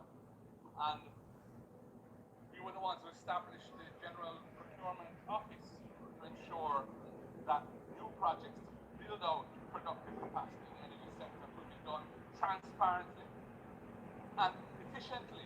But it has been an absolute disaster, the way you've managed it over the last 10 years. There have been like, for 8 years, there was no RFP issued.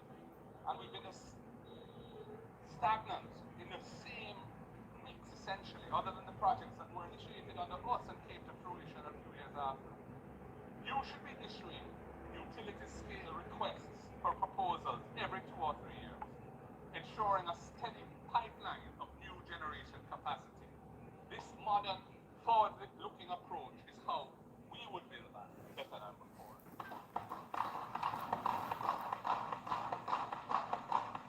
You also need to seriously tackle the social dimension of energy poverty. Tens of thousands of Jamaican households remain informal customers, living in fear of fires and disconnection. Our electricity empowerment program would help low-income houses and households regularize their connections with support for rewiring, inspection, and solar panel installation. We've been calling for this for several years now. You made us all start last year. It's kind of faltered. In my own constituency, I was one of the first people to write in with a proposal for the program that was announced last year to be rolled out in my constituency. I've heard nothing since. You also, I should say that our electricity empowerment program would help low-income houses regularize connections, supporting rewiring, inspection, and solar panel installation. This is not just about reducing electricity theft. It is about restoring dignity and security in people's homes. It's about bringing everyone into the light, safely and affordably. That is building back better than before.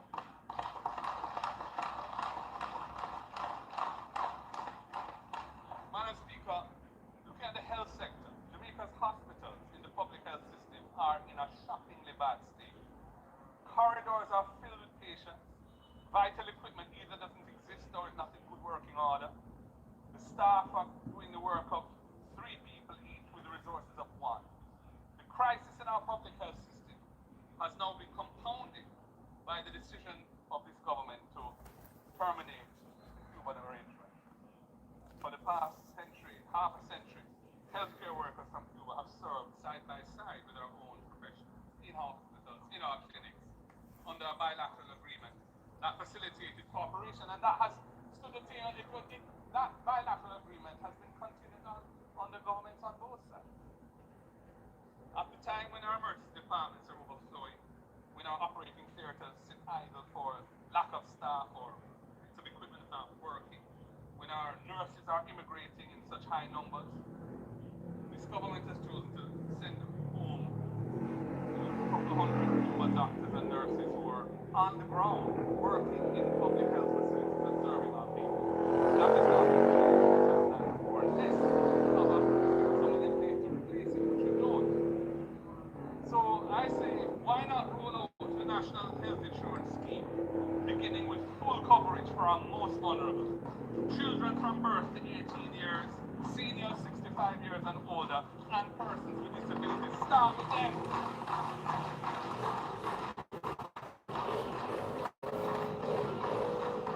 This expansion of coverage should be a corner building back better than before. If it can't be done in this fiscal year, then do it next. But get started. It requires a lot of work to do it. We heard about some task force being tasked with developing a proposal that's years ago and not a word since. So much talk and so little action. You, Madam Speaker, you guys, your side, should prioritize functioning diagnostic services in every public hospital. Functioning. No patient should have to wait for an ambulance to transport them elsewhere for a CT scan. No parish should lack basic radiology capacity. Them not gonna make that happen because The parish their hospital friend must have the provide lab them. that's working, maintained properly, and staffed adequately. That is what a modern health system looks like, and that is building back better than before.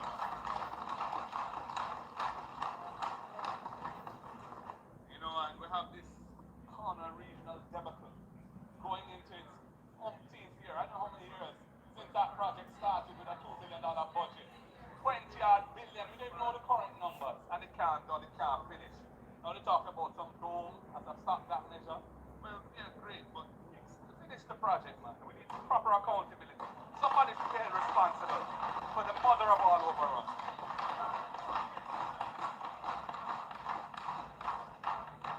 Madam Speaker, prevention is better than cure. And prevention requires accessible primary care. We should bring healthcare closer to the people who need it most.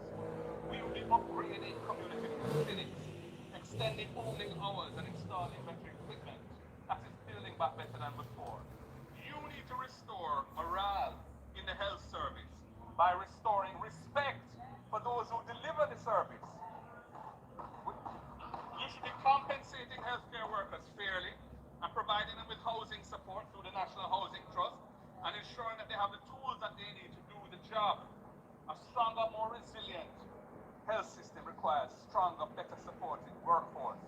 That is building back better than before. Too many of our people are leaving our shores in healthcare, in education, all the professions, because they're not being adequately looked at. And it just needs a proper retention plan with some creative thinking. We have come up with that. We've given them a load of ideas as to how to do that. No, they don't do anything. Just talk. Just talk. Madam Speaker, a nation that does not properly educate its children cannot achieve its development goals. Jamaica has a crisis in education with well-documented unacceptable underachievement at the primary and secondary levels, leading to a low rate of tertiary level qualification. And that helps keep our economy weak and unproductive and uncompetitive. Hurricane Willis has only made that crisis worse. Damaged schools, poor access roads, disrupted families, high economic pressures have pushed absenteeism to unacceptable levels. I heard today where a senior police officer in one of the affected parishes was saying there's some 400 students who were missing from the system. In one parish alone. 400. That was in today's news. My goodness. Thousands of our children cannot attend school 5 days a week because they cannot afford transportation or a daily meal.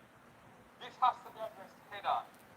Madam Speaker, importing 110 old buses for 1.4 billion Jamaican dollars for rural student transportation without following any competitive procurement procedure has, within a few months, been shown to be a very bad decision, if not worse. Bad decision.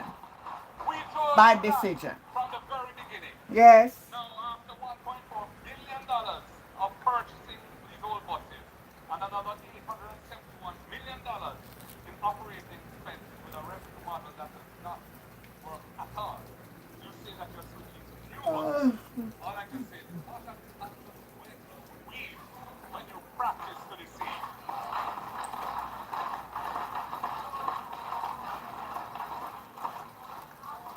Madam Speaker, our plan would have given the people the Rural Initiative for Delivering Education, we call it RIDE, to provide transportation subsidies, initially for 20,000 vulnerable primary and secondary students who are outside of the JUTC network. We would be partnering with vetted, licensed transport operators and schools to deliver a cash-free, transparent system with the objective of ensuring that no child is left at home because of transportation challenges. We would have started with that. That is building back better than before. We all know a hungry child cannot learn, an undernourished child cannot concentrate. You should be ensuring that every child who needs a meal, and if not worse, we told you that from the very beginning. Now, after $1.4 billion, 245,000 children, that would be building back better than before. You should be making sure the children learn, not leaving so many to suffer in illiteracy. Our plan would be tackling the systemic underperformance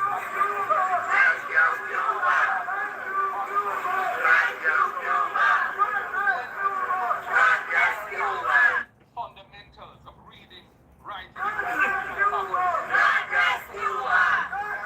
surface. Thank God for a few private sector and NGO operators who are showing the way on how to address this issue. But it must start early in the school system, not when they're already way past the age that they should be and can't read and write.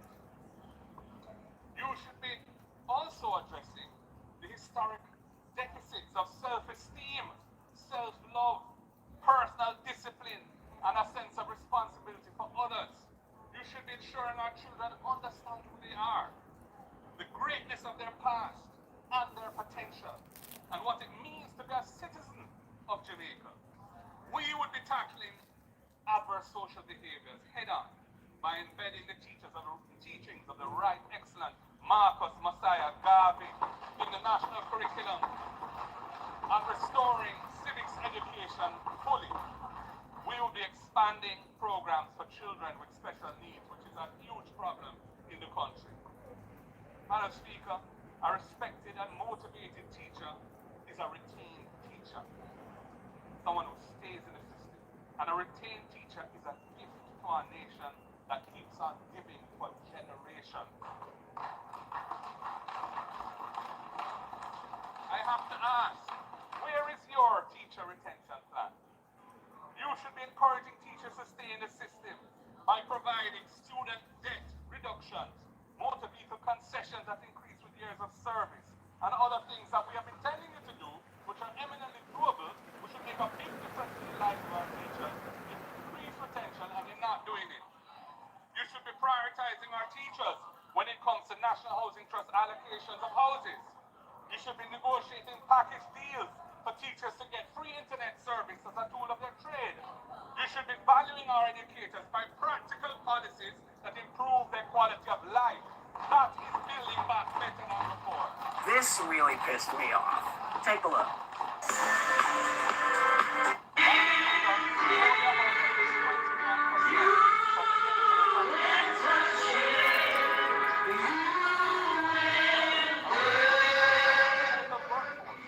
Holds formal tertiary level qualifications. Jamaica cannot move up the value chain and create an economy that delivers wealth for all our people without expanding access to tertiary education and trade. Can't be done.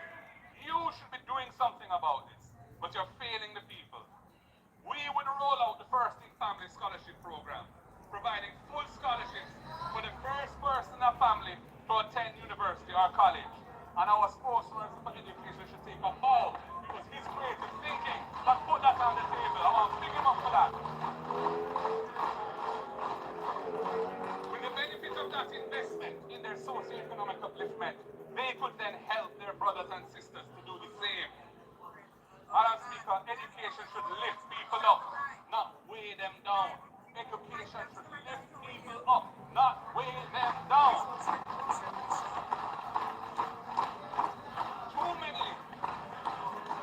Too many graduates are suffering under the weight of student debt. You need to do more for them. We would have capped student loan bureau loan repayments at a manageable percentage of the borrower's income. We would have suspended their payment obligations during periods of unemployment, taking the risk of economic malaise off of the student and onto the state where it belongs. And we would not have charged them penalties for that suspension of their obligation. We believe that creating accessible transition from education to employment is building back better than before. We commit our ideas to you. Speaker, Hurricane Melissa did not only destroy homes, it damaged livelihoods. Our farmers, already struggling with low technology, limited financial assistance, limited technical support, lost crops and livestock, lost greenhouses, houses and other structures, and months of invested labor and capital gone, they are suffering. But in every crisis, there lies an opportunity. The opportunity before us is to transform Jamaican agriculture into a modern, resilient, productive sector. That is how to build back better than before. I'm sure you agree. You need to get more serious about building agriculture as a pillar of the economy. Investing in our farmers is building back better than before. We would have established an agricultural development fund financed by a reallocation of a portion of existing import taxes on foreign food and investing those import taxes in our own production and our own farmers and uplifting them. That's what we would have done. We would use it to support land preparation, irrigation, storage, and marketing for local farmers. We would be reducing post-harvest losses from 30% to 20% or less in 5 years. We would be expanding irrigation from the current 18% of arable land to at least 25%. Water security enhances food security, and that is building back better than before. Madam Speaker, you should be deepening on that side, should be deepening and strengthening the linkages between farmers and consumers. The school feeding program should prioritize locally grown, nutritious food. Empower our farmers and feed our children. Hotels and restaurants should be encouraged and supported to buy Jamaican. It's hardly happening. Special economic zones should be established for agriculture. Special economic zones should be established for agriculture, focusing on export crops where we have a competitive advantage. And there are several where we have a competitive advantage. But production levels are so low compared to 20 years ago. Agriculture is really not going where it needs to go. For example, yam, spices, orchard crops, and medicinal cannabis. I hope you make a difference in that area, because your predecessors have been hopeless. I'm really looking forward to seeing you make some progress. More action. Creating these linkages and markets would be building back better than before.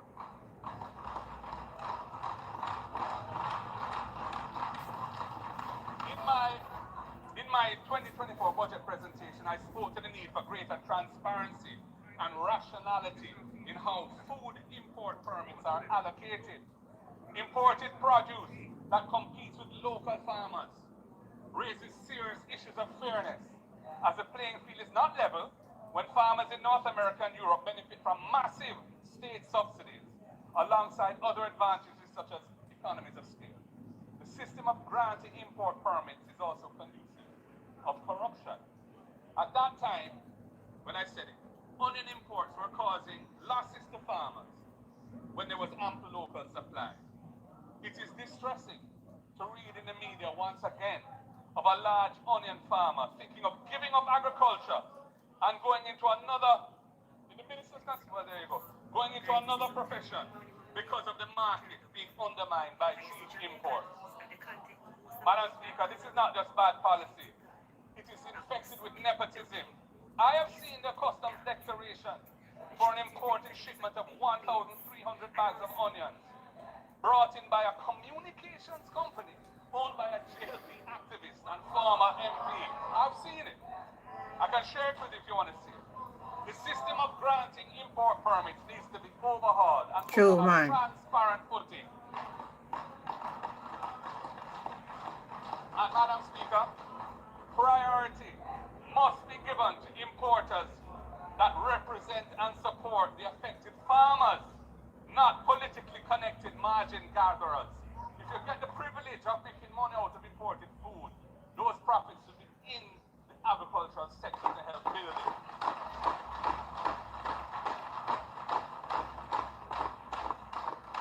Madam Speaker, in the context of this discussion on food security, it is also worth pointing out a peculiar vulnerability of the Jamaican economy, which is our abnormal dependence on remittances.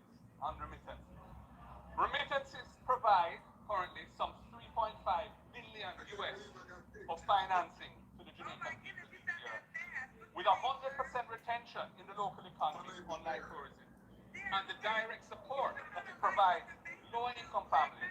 This is the largest, most important, and most impactful source of foreign exchange available in Jamaican remittances. Remittances are a vital buffer in times of crisis.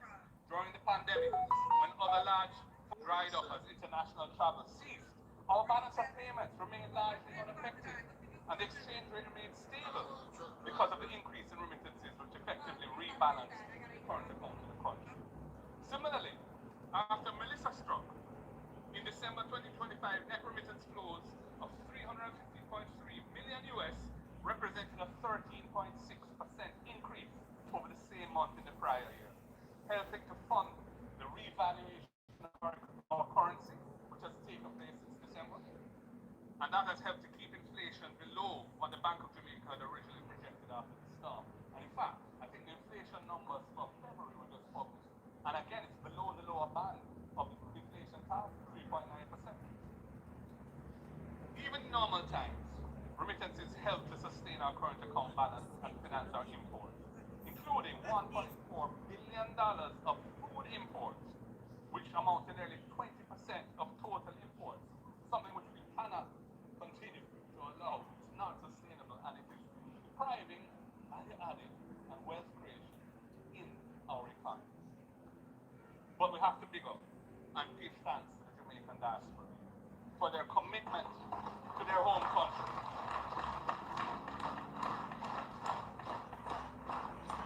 And their families back here.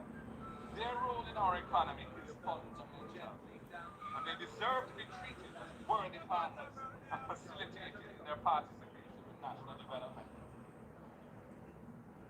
At the same time, we must acknowledge that over the medium to long term, remittance flows are vulnerable to external shocks. We can't assume we'll always have that. We are seeing this with the recent 1% tax on certain remittances in the US, which came into effect in January, the intensification of deportations from the US. Madam Speaker, as generations evolve from persons who were born here to their descendants whose ties to Jamaica are necessarily less than, we will also have an impact. This means that in building back better, we must be mindful of the strategic imperative of reducing our dependency on imported food and imported energy, and drive a fundamental shift towards greater production to meet our population's needs for energy and food. Time come for that. We have been dragging our feet too long.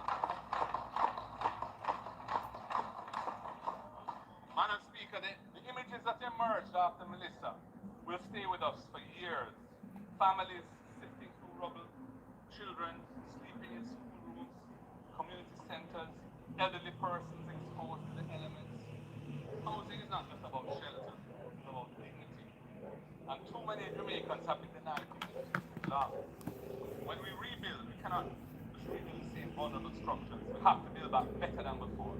The housing deficit stands at nearly 200,000 units, yet only 2,300 homes have been built annually by the NHK over the past decade. 21% of our population lives in informal settlements.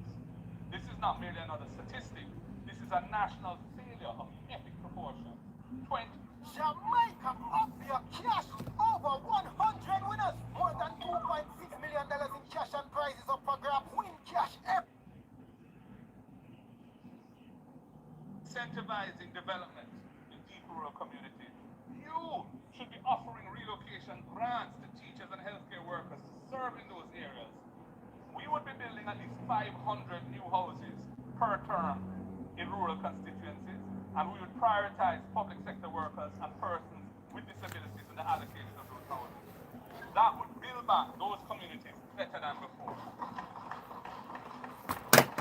Madam Speaker, the government must end the annual extraction of $11.4 billion from the National Housing Trust.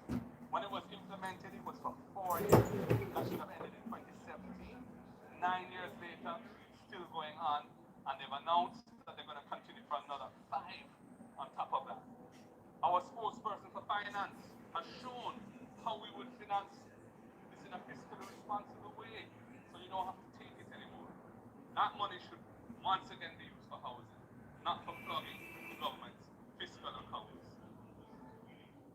Creating new affordable home ownership is the only way we ensure that Jamaicans who are toiling day and night to get ahead actually have the opportunity to own their own home. You are failing as a government to meet the affordable housing needs of the people. That is undeniable. Undeniable. That is why we would have established the Young Owners Deposit Fund out of the resources of the NHT to provide grants of $500,000 to first-time home owners under the age of 45 who have contributed to NHT for at least 2 years. That would have helped them to get on the housing ownership ladder. It is why we'll be granting new home buyers a 3-month grace period after their home purchase, before their mortgage payments begin, so they have breathing room to fix up the house and furnish the house. It is why we would have rolled out the Rent to Own program, so that self-employed and informally employed Jamaicans can become homeowners. After 6 months of consistently paying rent, they would be qualifying for an NHT mortgage.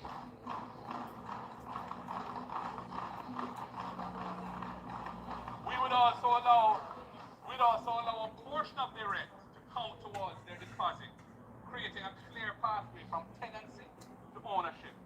That would be building back better than before. And for public health and the public sector workers, we would restore the specially reduced interest rates on their NHT loans, and we would also apply a preferential 40% debt service ratio to allow them to qualify for larger loans. That's part of our retention strategy, especially for teachers, nurses, and so on. Recognizing their service with tangible support is the right thing to do in building back better. Madam Speaker, land is the source of wealth. Land ownership is a cornerstone of national identity. Yet so many Jamaicans, far too many, live on land that they don't own, unable to access credit, can't finance anything, unable to build equity in their property, unable to pass anything on to their children in any safe and secure way. You need to address the conditions faced by hundreds of thousands of Jamaicans who are living in informal settlements. You need to do it. We would be regularizing informal settlements across Jamaica, completing all the unfinished Operation Pride schemes, and upgrading older communities with proper sidewalks, drainage, and green spaces. We'll be replacing zinc fences with concrete walls, not just for cosmetic reasons, but for living in dignity. We would call this our Portia program, in honor of Jamaica's first female Prime Minister. Nobody can take that from her. Sister P always stood up for those who need help. Transforming our communities with proper infrastructure is building back better than before. And Madam Speaker, land policy must create intergenerational security for the Jamaican people. I'm going to repeat that. Land policy must create intergenerational security for the Jamaican people. Families who have built homes and lived on land for generations, public land, should not live in fear of eviction. They never got any reparations after slavery. They never got any land. The law and the state must provide the accessible pathway for them to become owners. You are doing nothing about it. Our land policy would change it. We would ensure that when it comes to land ownership, we build back better, with a more cohesive society than before. We would amend the law to reduce the period required for adverse possession of government land from 60 years to 25 years initially, and we could possibly take it lower than that over time. Even while we are in opposition, we are determined to move this forward because we see that's fundamental. I have done with my team the preparatory research and the drafting work. We have prepared a bill to implement this vital social justice reform.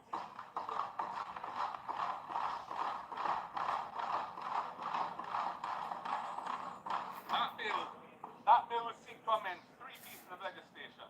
The Limitation of Actions Act, which is over 100 years old. The Registration of Titles Act, which is also over 100 years old. and the Cadastral Mapping and Tenure Clarification Special Provisions Act. It's a big mouthful, but it deals with land title. I will be tabling that bill as a private member's bill after this budget debate, and I'm going to seek support from both sides of the aisle for this reform.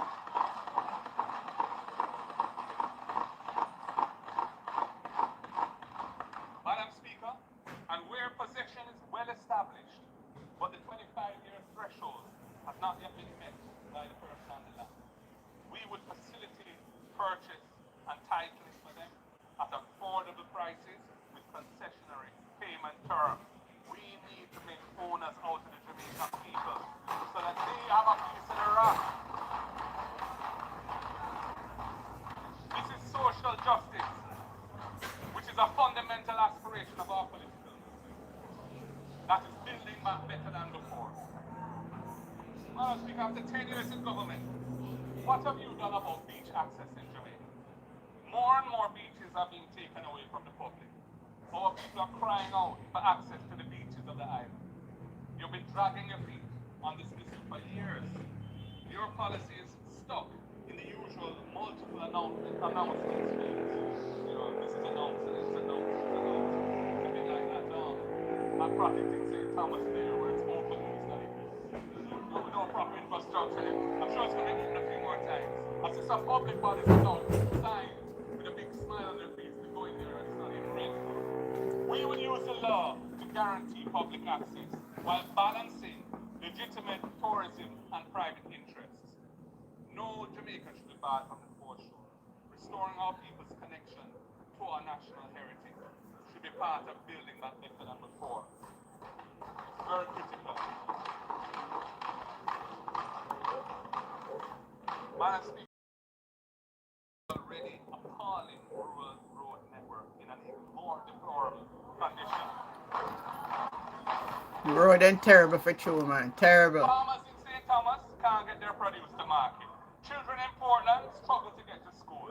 Patients in St. Elizabeth suffer in trying to reach health centers. Fixing the road network is an important national priority. It must be done properly to build back better than before. They not do nothing properly, like a careless boy, them a give it them for them. At the core, it means proper drainage systems, not pitchy-patchy repairs that don't stand up to the next heavy rains. Culvert and drainage systems designed for climate conditions. Madam Speaker, after 10 years, the government has failed to deliver a comprehensive road maintenance plan. I mean, that's undeniable. We had the road maintenance fund.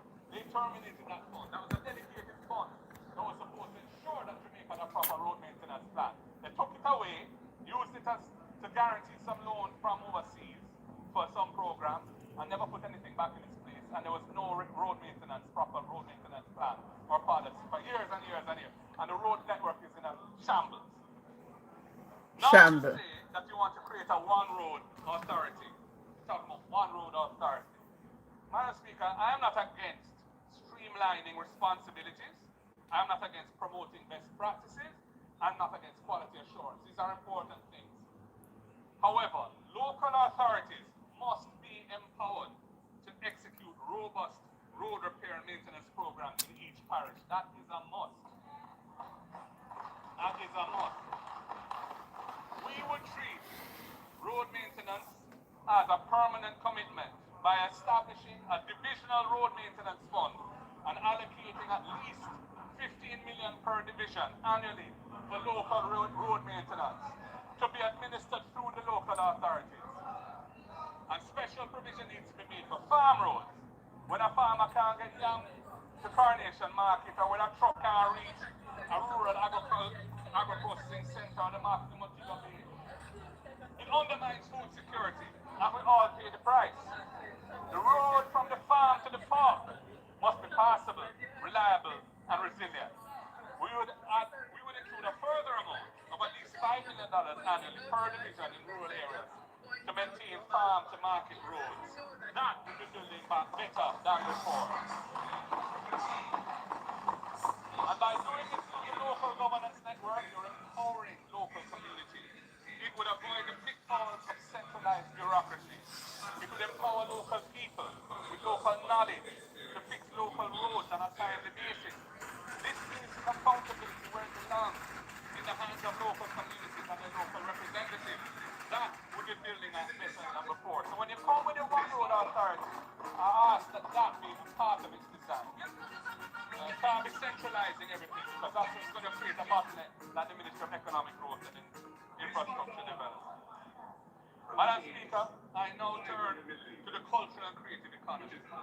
not merely an economic sector, but the very heartbeat of our nation. The contraction in tourism, closure of hospitals and hotels and restaurants, the cancellation of cultural calls, all since Melissa has disrupted the cultural economy of the tourism.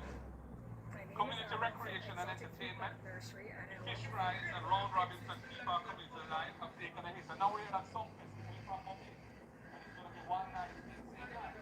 That's a big hit from Mobile. Over recent months, we have had to say farewell to too many of our cultural icons.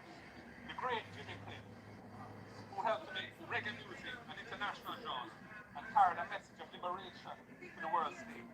Yes, yes. We have lost two truly great musicians, the Sly Dunbar and Cat Cole. We have lost Max Romeo and Coca T, two much-loved voices in our genre. They've passed. These were not only entertainers, they were architects of our national identity, ambassadors of our culture, and chroniclers of our youth experience. Honor their memory.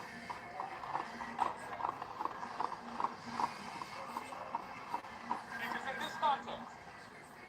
this context that I renew my call, made in this house repeatedly over the past years, for the conferral of the Order of National Hero on the Honorable Robert Estamali and the Honorable Louise Bennett Hogan. Bob Marley is not just Jamaica's most famous entertainer, musician, performer. He is a global symbol of one love, of unity, of resistance to oppression in all its forms. His legacy continues to grow and inspire all peoples of the world. He is deserving of our highest national honor.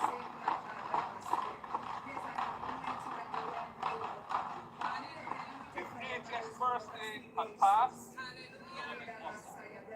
Miss Lou's pioneering performances and poetry in the Jamaican language provided deeper consciousness and self-affirmation of our cultural identity and uplifted our national confidence.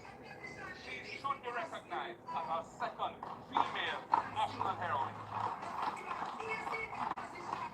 Madam Speaker, building back better, you must ensure that our artists, our musicians, and our other creatives have access to financing, access to training, and have access to markets. Right now, they're too often on their own. We would establish a $1 billion revolving creative economy fund to support our creative practitioners in the entertainment, in arts, in fashion, in culture. Investing in our globally competitive cultural assets will help to build back better than before. Guys, let me tell you something. What's up, guys? Madam Speaker, the current system for obtaining permits for entertainment events is fragmented, frustrating, and often unfair, especially in communities that are stigmatized, like some that I represent. The system needs to be made simple, it needs to be transparent, and it needs to be fair. Why haven't you fixed this after 10 years? We need less talk and more action. Our plan would have seen us establish a single window, one-stop permit system for entertainment event applications, transparent and fair. We would build back a cultural economy better than before, because when we invest in our culture, we nourish the heart and soul of Jamaica.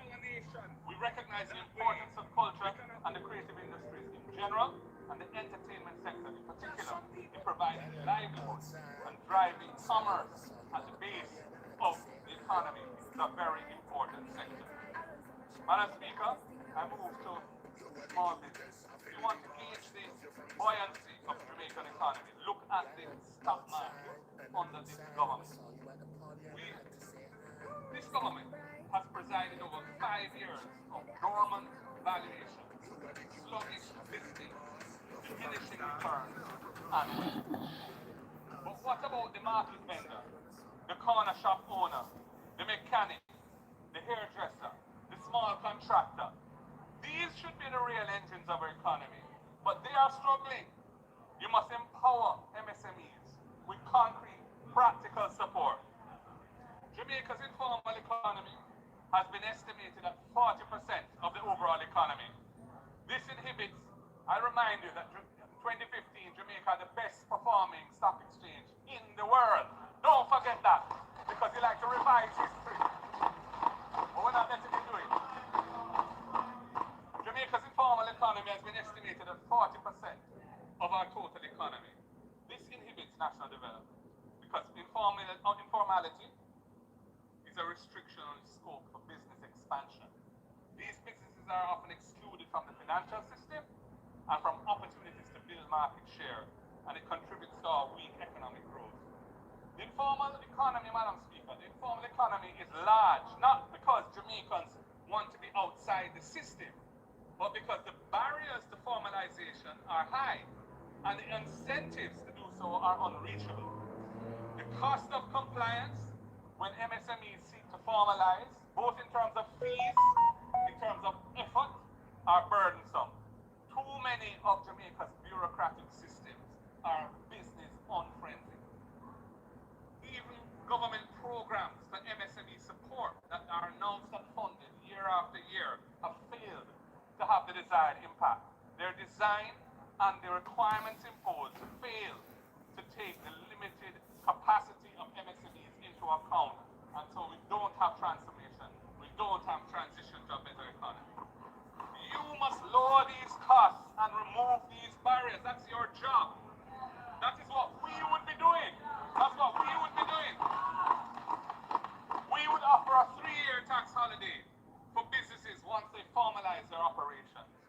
We would provide discounted government registration, permit, and licensing fees for doing business throughout the same period for new businesses coming into the fold. We would be building back better than before and empowering the economy at the base.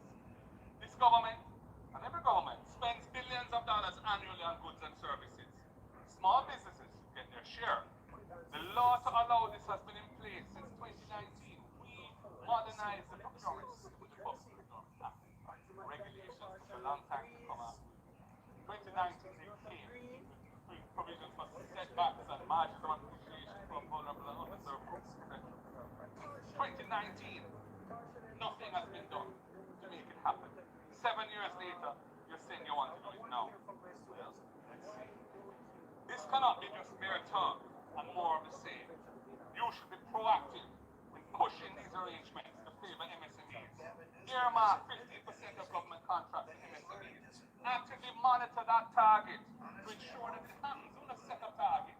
Monitor the target, and if it's not on track, why is it not on track? What adjustments need to be made to make it happen?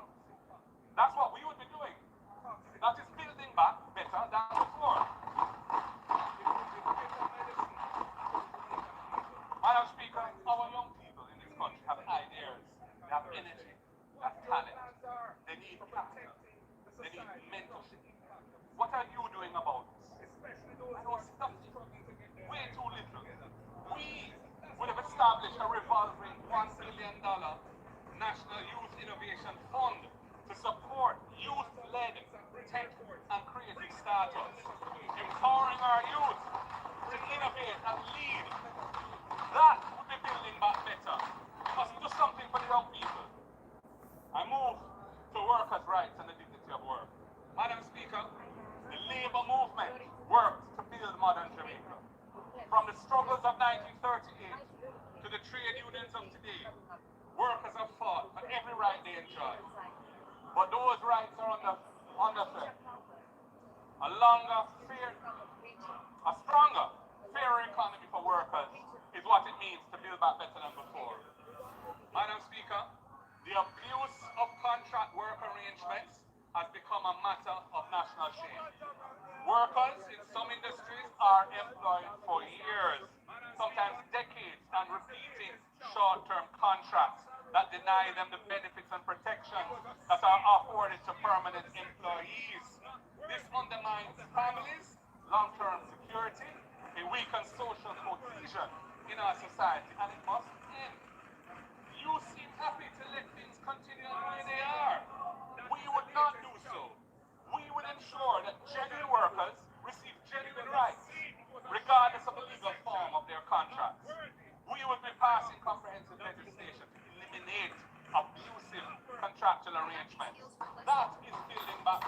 before. Madam Speaker, Jamaica needs to promote productivity as a cornerstone of a strong economy.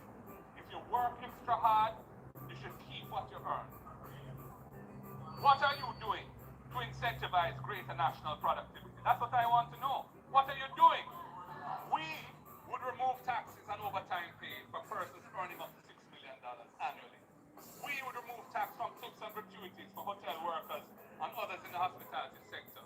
We would establish joint industrial councils in sectors with high employment but low union representation, bringing employers and workers together to negotiate basic standards on pay and conditions that will attract workers to those industries. Right now, they're struggling to find employees because the conditions of work and other firms are not attractive. That needs to be fixed. That is building back better than before. Madam Speaker, no Jamaican in full-time employment should be living in poverty. We would task the Planning Institute of Jamaica with developing a framework for transitioning from a minimum wage to a living wage, tied to the actual cost of living and adjusted annually for inflation. This would be building back better than before. No more arbitrary increases and so on. It would be a better system. But Madam Speaker, while doing these important things for the workers, we must not leave out employers. In taking on the risks of business, they create employment opportunities for our people. They tell us that one of their biggest challenges right now is finding skilled workforce, a skilled workforce that their business needs.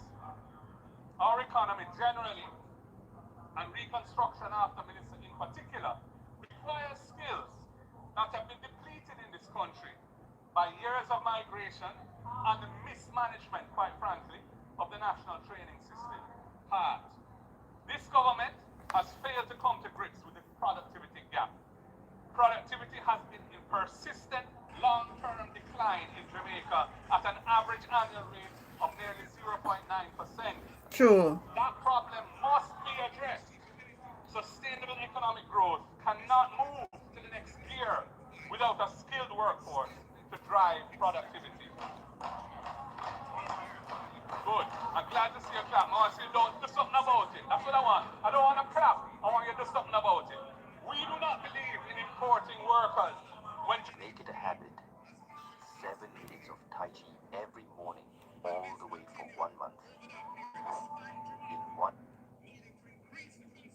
Where skills are needed to build the economy, and those skills are not available here, it holds back investment and growth.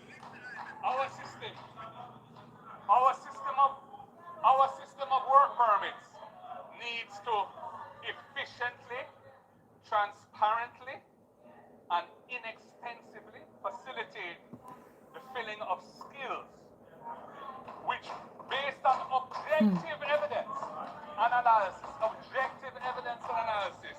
are insufficiently available locally. It cannot be that you just open up to foreign workers to undercut local workers, drive down or suppress wages in the economy, and also having a permit system which is often corrupt. That can't be the solution. We would implement a digital system for work permit applications to streamline the process for overseas skills, as has been done successfully in Grenada. Grenada started it, and we can do it. While this will help to drive economic growth in the short term, importing skills cannot be a substitute for building and retaining local capacity. I train them. Businesses who employ persons from overseas must put in place apprenticeship programs to ensure the transfer of skills to local workers, so that when the overseas employees' contract is up, the skills are still here to build our economy. Our plan would also incentivize the building of local capacity by providing a matching grant, dollar for dollar, to businesses which invest in training programs.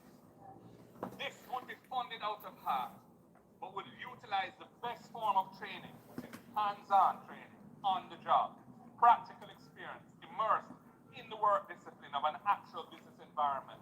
One for one, dollar for dollar, building the training network and training capacity in the country so we can improve productivity, upskill our workforce, compete in the world, build wealth, and a strong economy. Madam Speaker, the quality of a society should be measured by how it treats its most vulnerable members. You say a lot, but you don't deliver anything.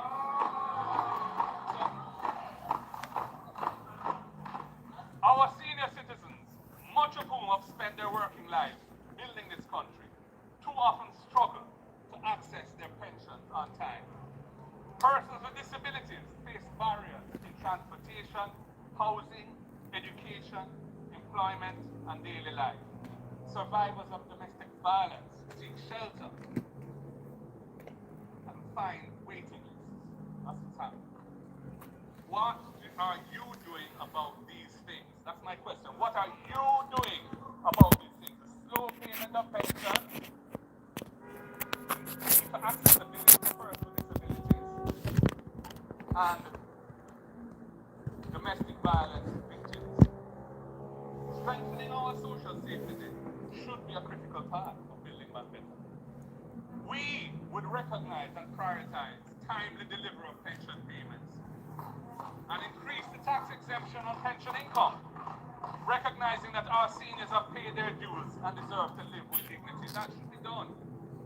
We would be making real positive change. We would establish a national disability fund, allocating again $1 billion annually to support persons with disabilities. You see, when you target resources, it's not huge sums of money, but when they're targeted to areas of need, they can really make a massive difference. And that's what needs to happen.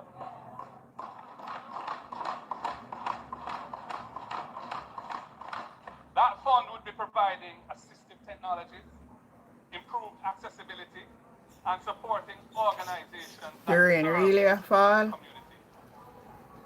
We would increase past benefits for pregnant mothers, ensuring adequate nutrition during pregnancy.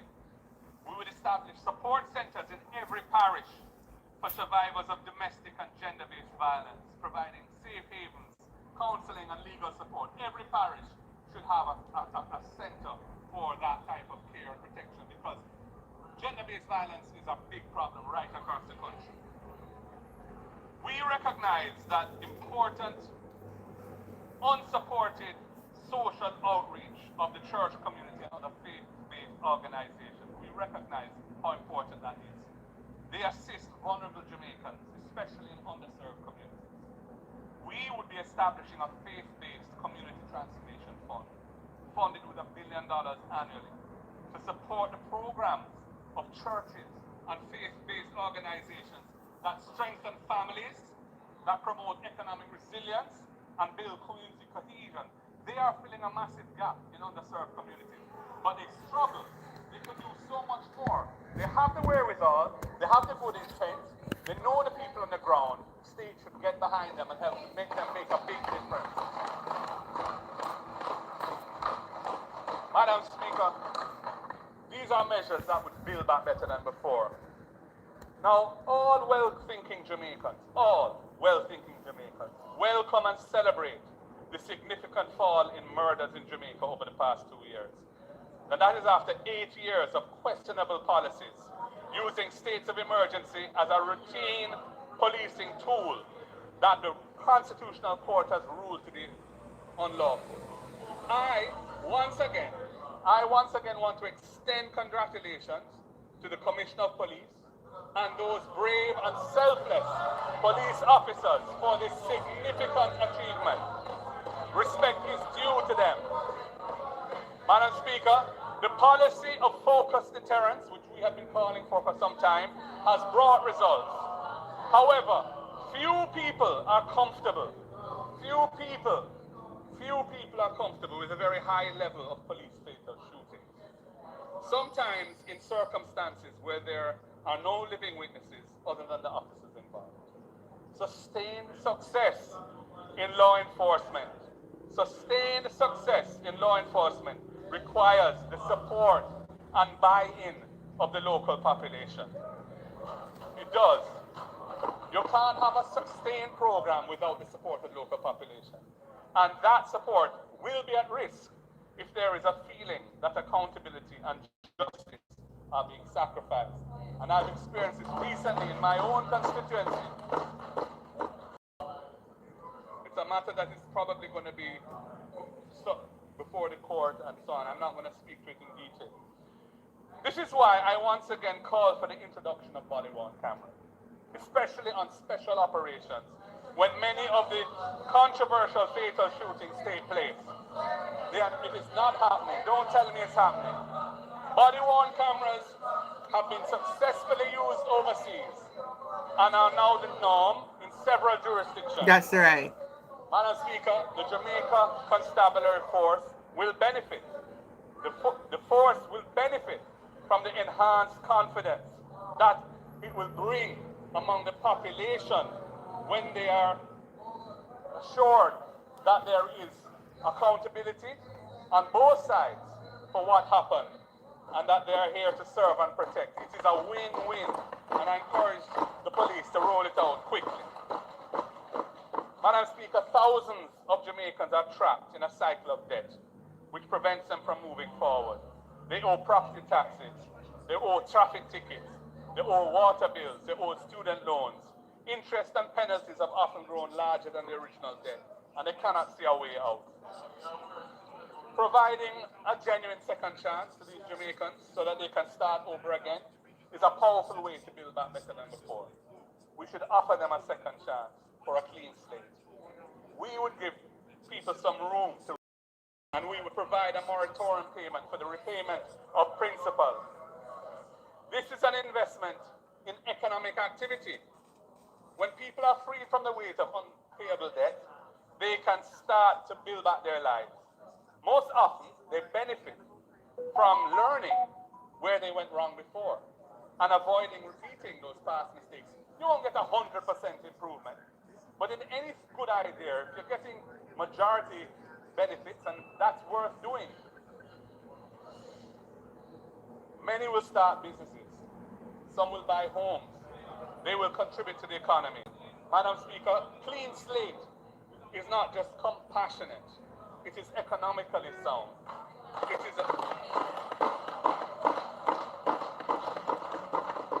is another building back. It's another building block in the foundation of building back better than before. Madam Speaker, women are the backbone of this economy and this society. Women.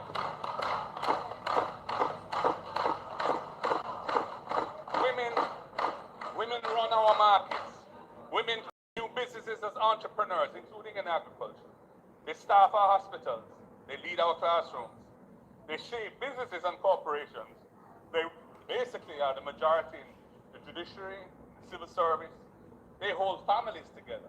Our women are real superstars. Yet the data shows starkly that systems and structures of our society are failing women in several respects. One in four women will experience interpartner violence in their lifetime. 1 in 4. Women earn less than men for equivalent work. They are overrepresented in informal employment without access to pensions, health insurance, or housing loans. They bear the primary burden of unpaid care work in the home, and that limits their ability to participate fully in the economy. And when disaster strikes, as it did with Hurricane Melissa, women and girls are disproportionately affected, facing increased risks of violence, displacement, and economic insecurity. I want to say, what are you doing about this? Concrete, measurable action is needed. We would tackle gender-based violence as the national emergency it is. We would launch a national mobile app for the immediate reporting of gender-based violence, integrated with emergency services and local shelters. We would establish special victim support centers, as I've said, in every parish, providing safe havens, counseling, and legal support for survivors. We would complete the long-standing review, the outstanding review. Hi, Prior Warrior. Good evening.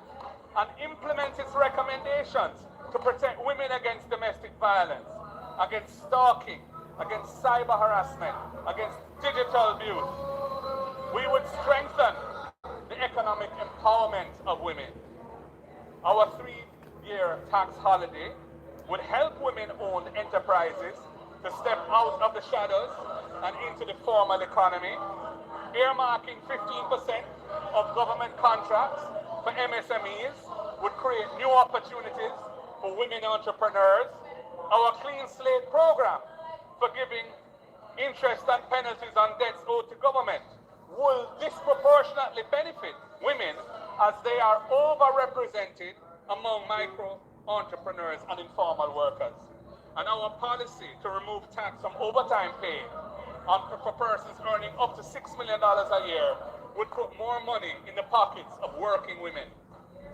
Our policies on ending the abuse of short-term contracts at the workplace and the establishment of joint industrial councils in sectors where union representation is low, such as tourism and retail and security, would benefit women who are predominant in those sectors. We would seek to enhance women's participation in political life. For the first time, over 30% of our candidates in the last general election were women. We will work with all political parties, civil society, the Electoral Commission to explore mechanisms for increasing women's representation in national and local government. Madam Speaker, these measures are part of a comprehensive approach to gender justice that recognizes that when women rise, Jamaica rises. When women are safe, families are safe. When women earn, communities prosper. When women lead, governments and governance improves. Because building back better than before means building back fairer, building back with justice, building back so that every Jamaican, regardless of gender, can live in dignity, security, and hope, there must be an activist policy in this area. That is our commitment, and we are sure that it would mean building back better than before.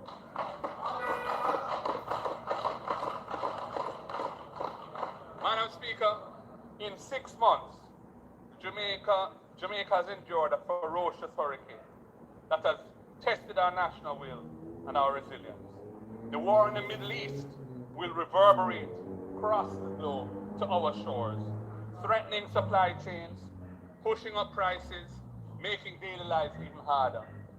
The coming months and the coming years will require many decisions that will test our judgment. This is not the time for lazy thinking, for complacency in how the country is governed.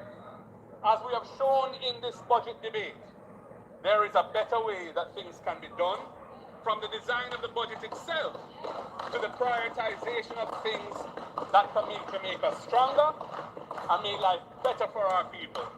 As this budget debate has shown, there is a genuine alternative to the status quo, an alternative that actively builds on the solid foundation of fiscal stability and brings hope to our people. Jamaica's economy does not need to just drift slowly along as the dreams of our people take them overseas. Now is the time to build back better. It is not just a slogan. It is a call to action for Jamaica to step up its game, do the things and make the changes that will bring a positive difference to our reality. We have put in the time and effort to show that there's a better way forward for Jamaica. We are ready to confront and overcome the challenges and deliver strong and inclusive national development. Yes, it is possible to build a Jamaica where every child can learn, where workers earn value for their effort, where businesses can grow, where each family can own a home, and where every citizen can live with dignity. May God bless the people of Jamaica and this beautiful land we call home. Thank you.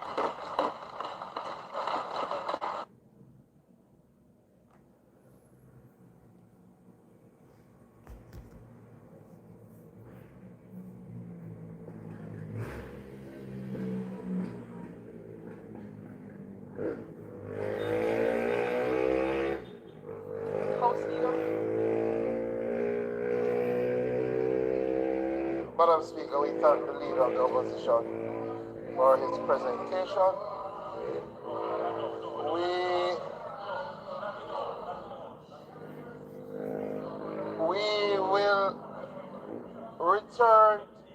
We will return to the House on Thursday when we will be addressed in the budget debate by the Prime Minister of Jamaica.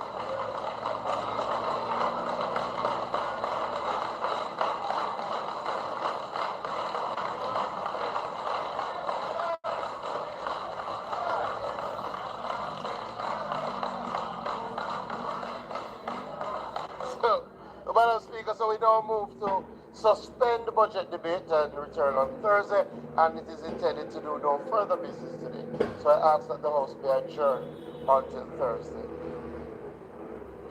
March 19 at 2 p.m.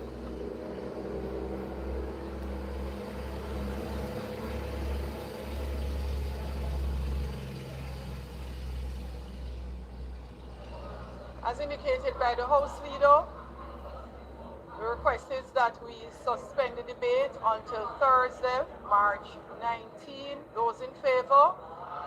Those against? The ayes have it. We now move for the adjournment of the House, which will meet Thursday, March 19, 2026 at 2 p.m. sharp. Those in favor? Those against? The ayes have it. This honorable House now stands adjourned. Yes, everybody, thank you for staying on. Thank you for your support. Thank you for your love. Type in the comment before you go. Tell me. Type in the comment before you go and tell me what you think about the budget speech. What you need to learn. What you think you like. Before you go, type something, man. Type something. I'm looking for the type.